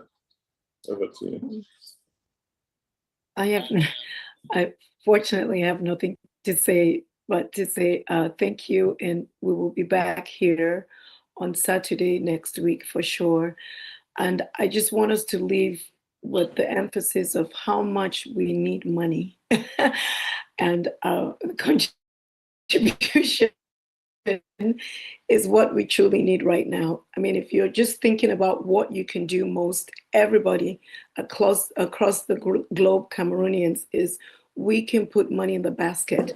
And I know Eric, gave a lot of gratitude to a lot of people, but the people in this trust account that have been created, we're not going to bother to mention all your names, know themselves, are doing an amazing job. And there's a team that manages the account so that we can disperse money as needed.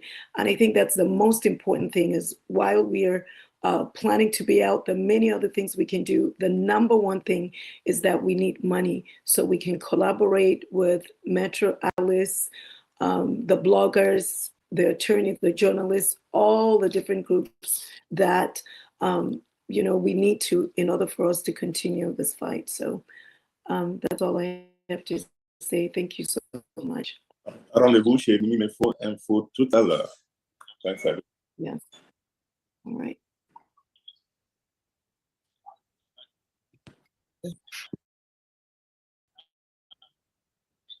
Bye, everyone.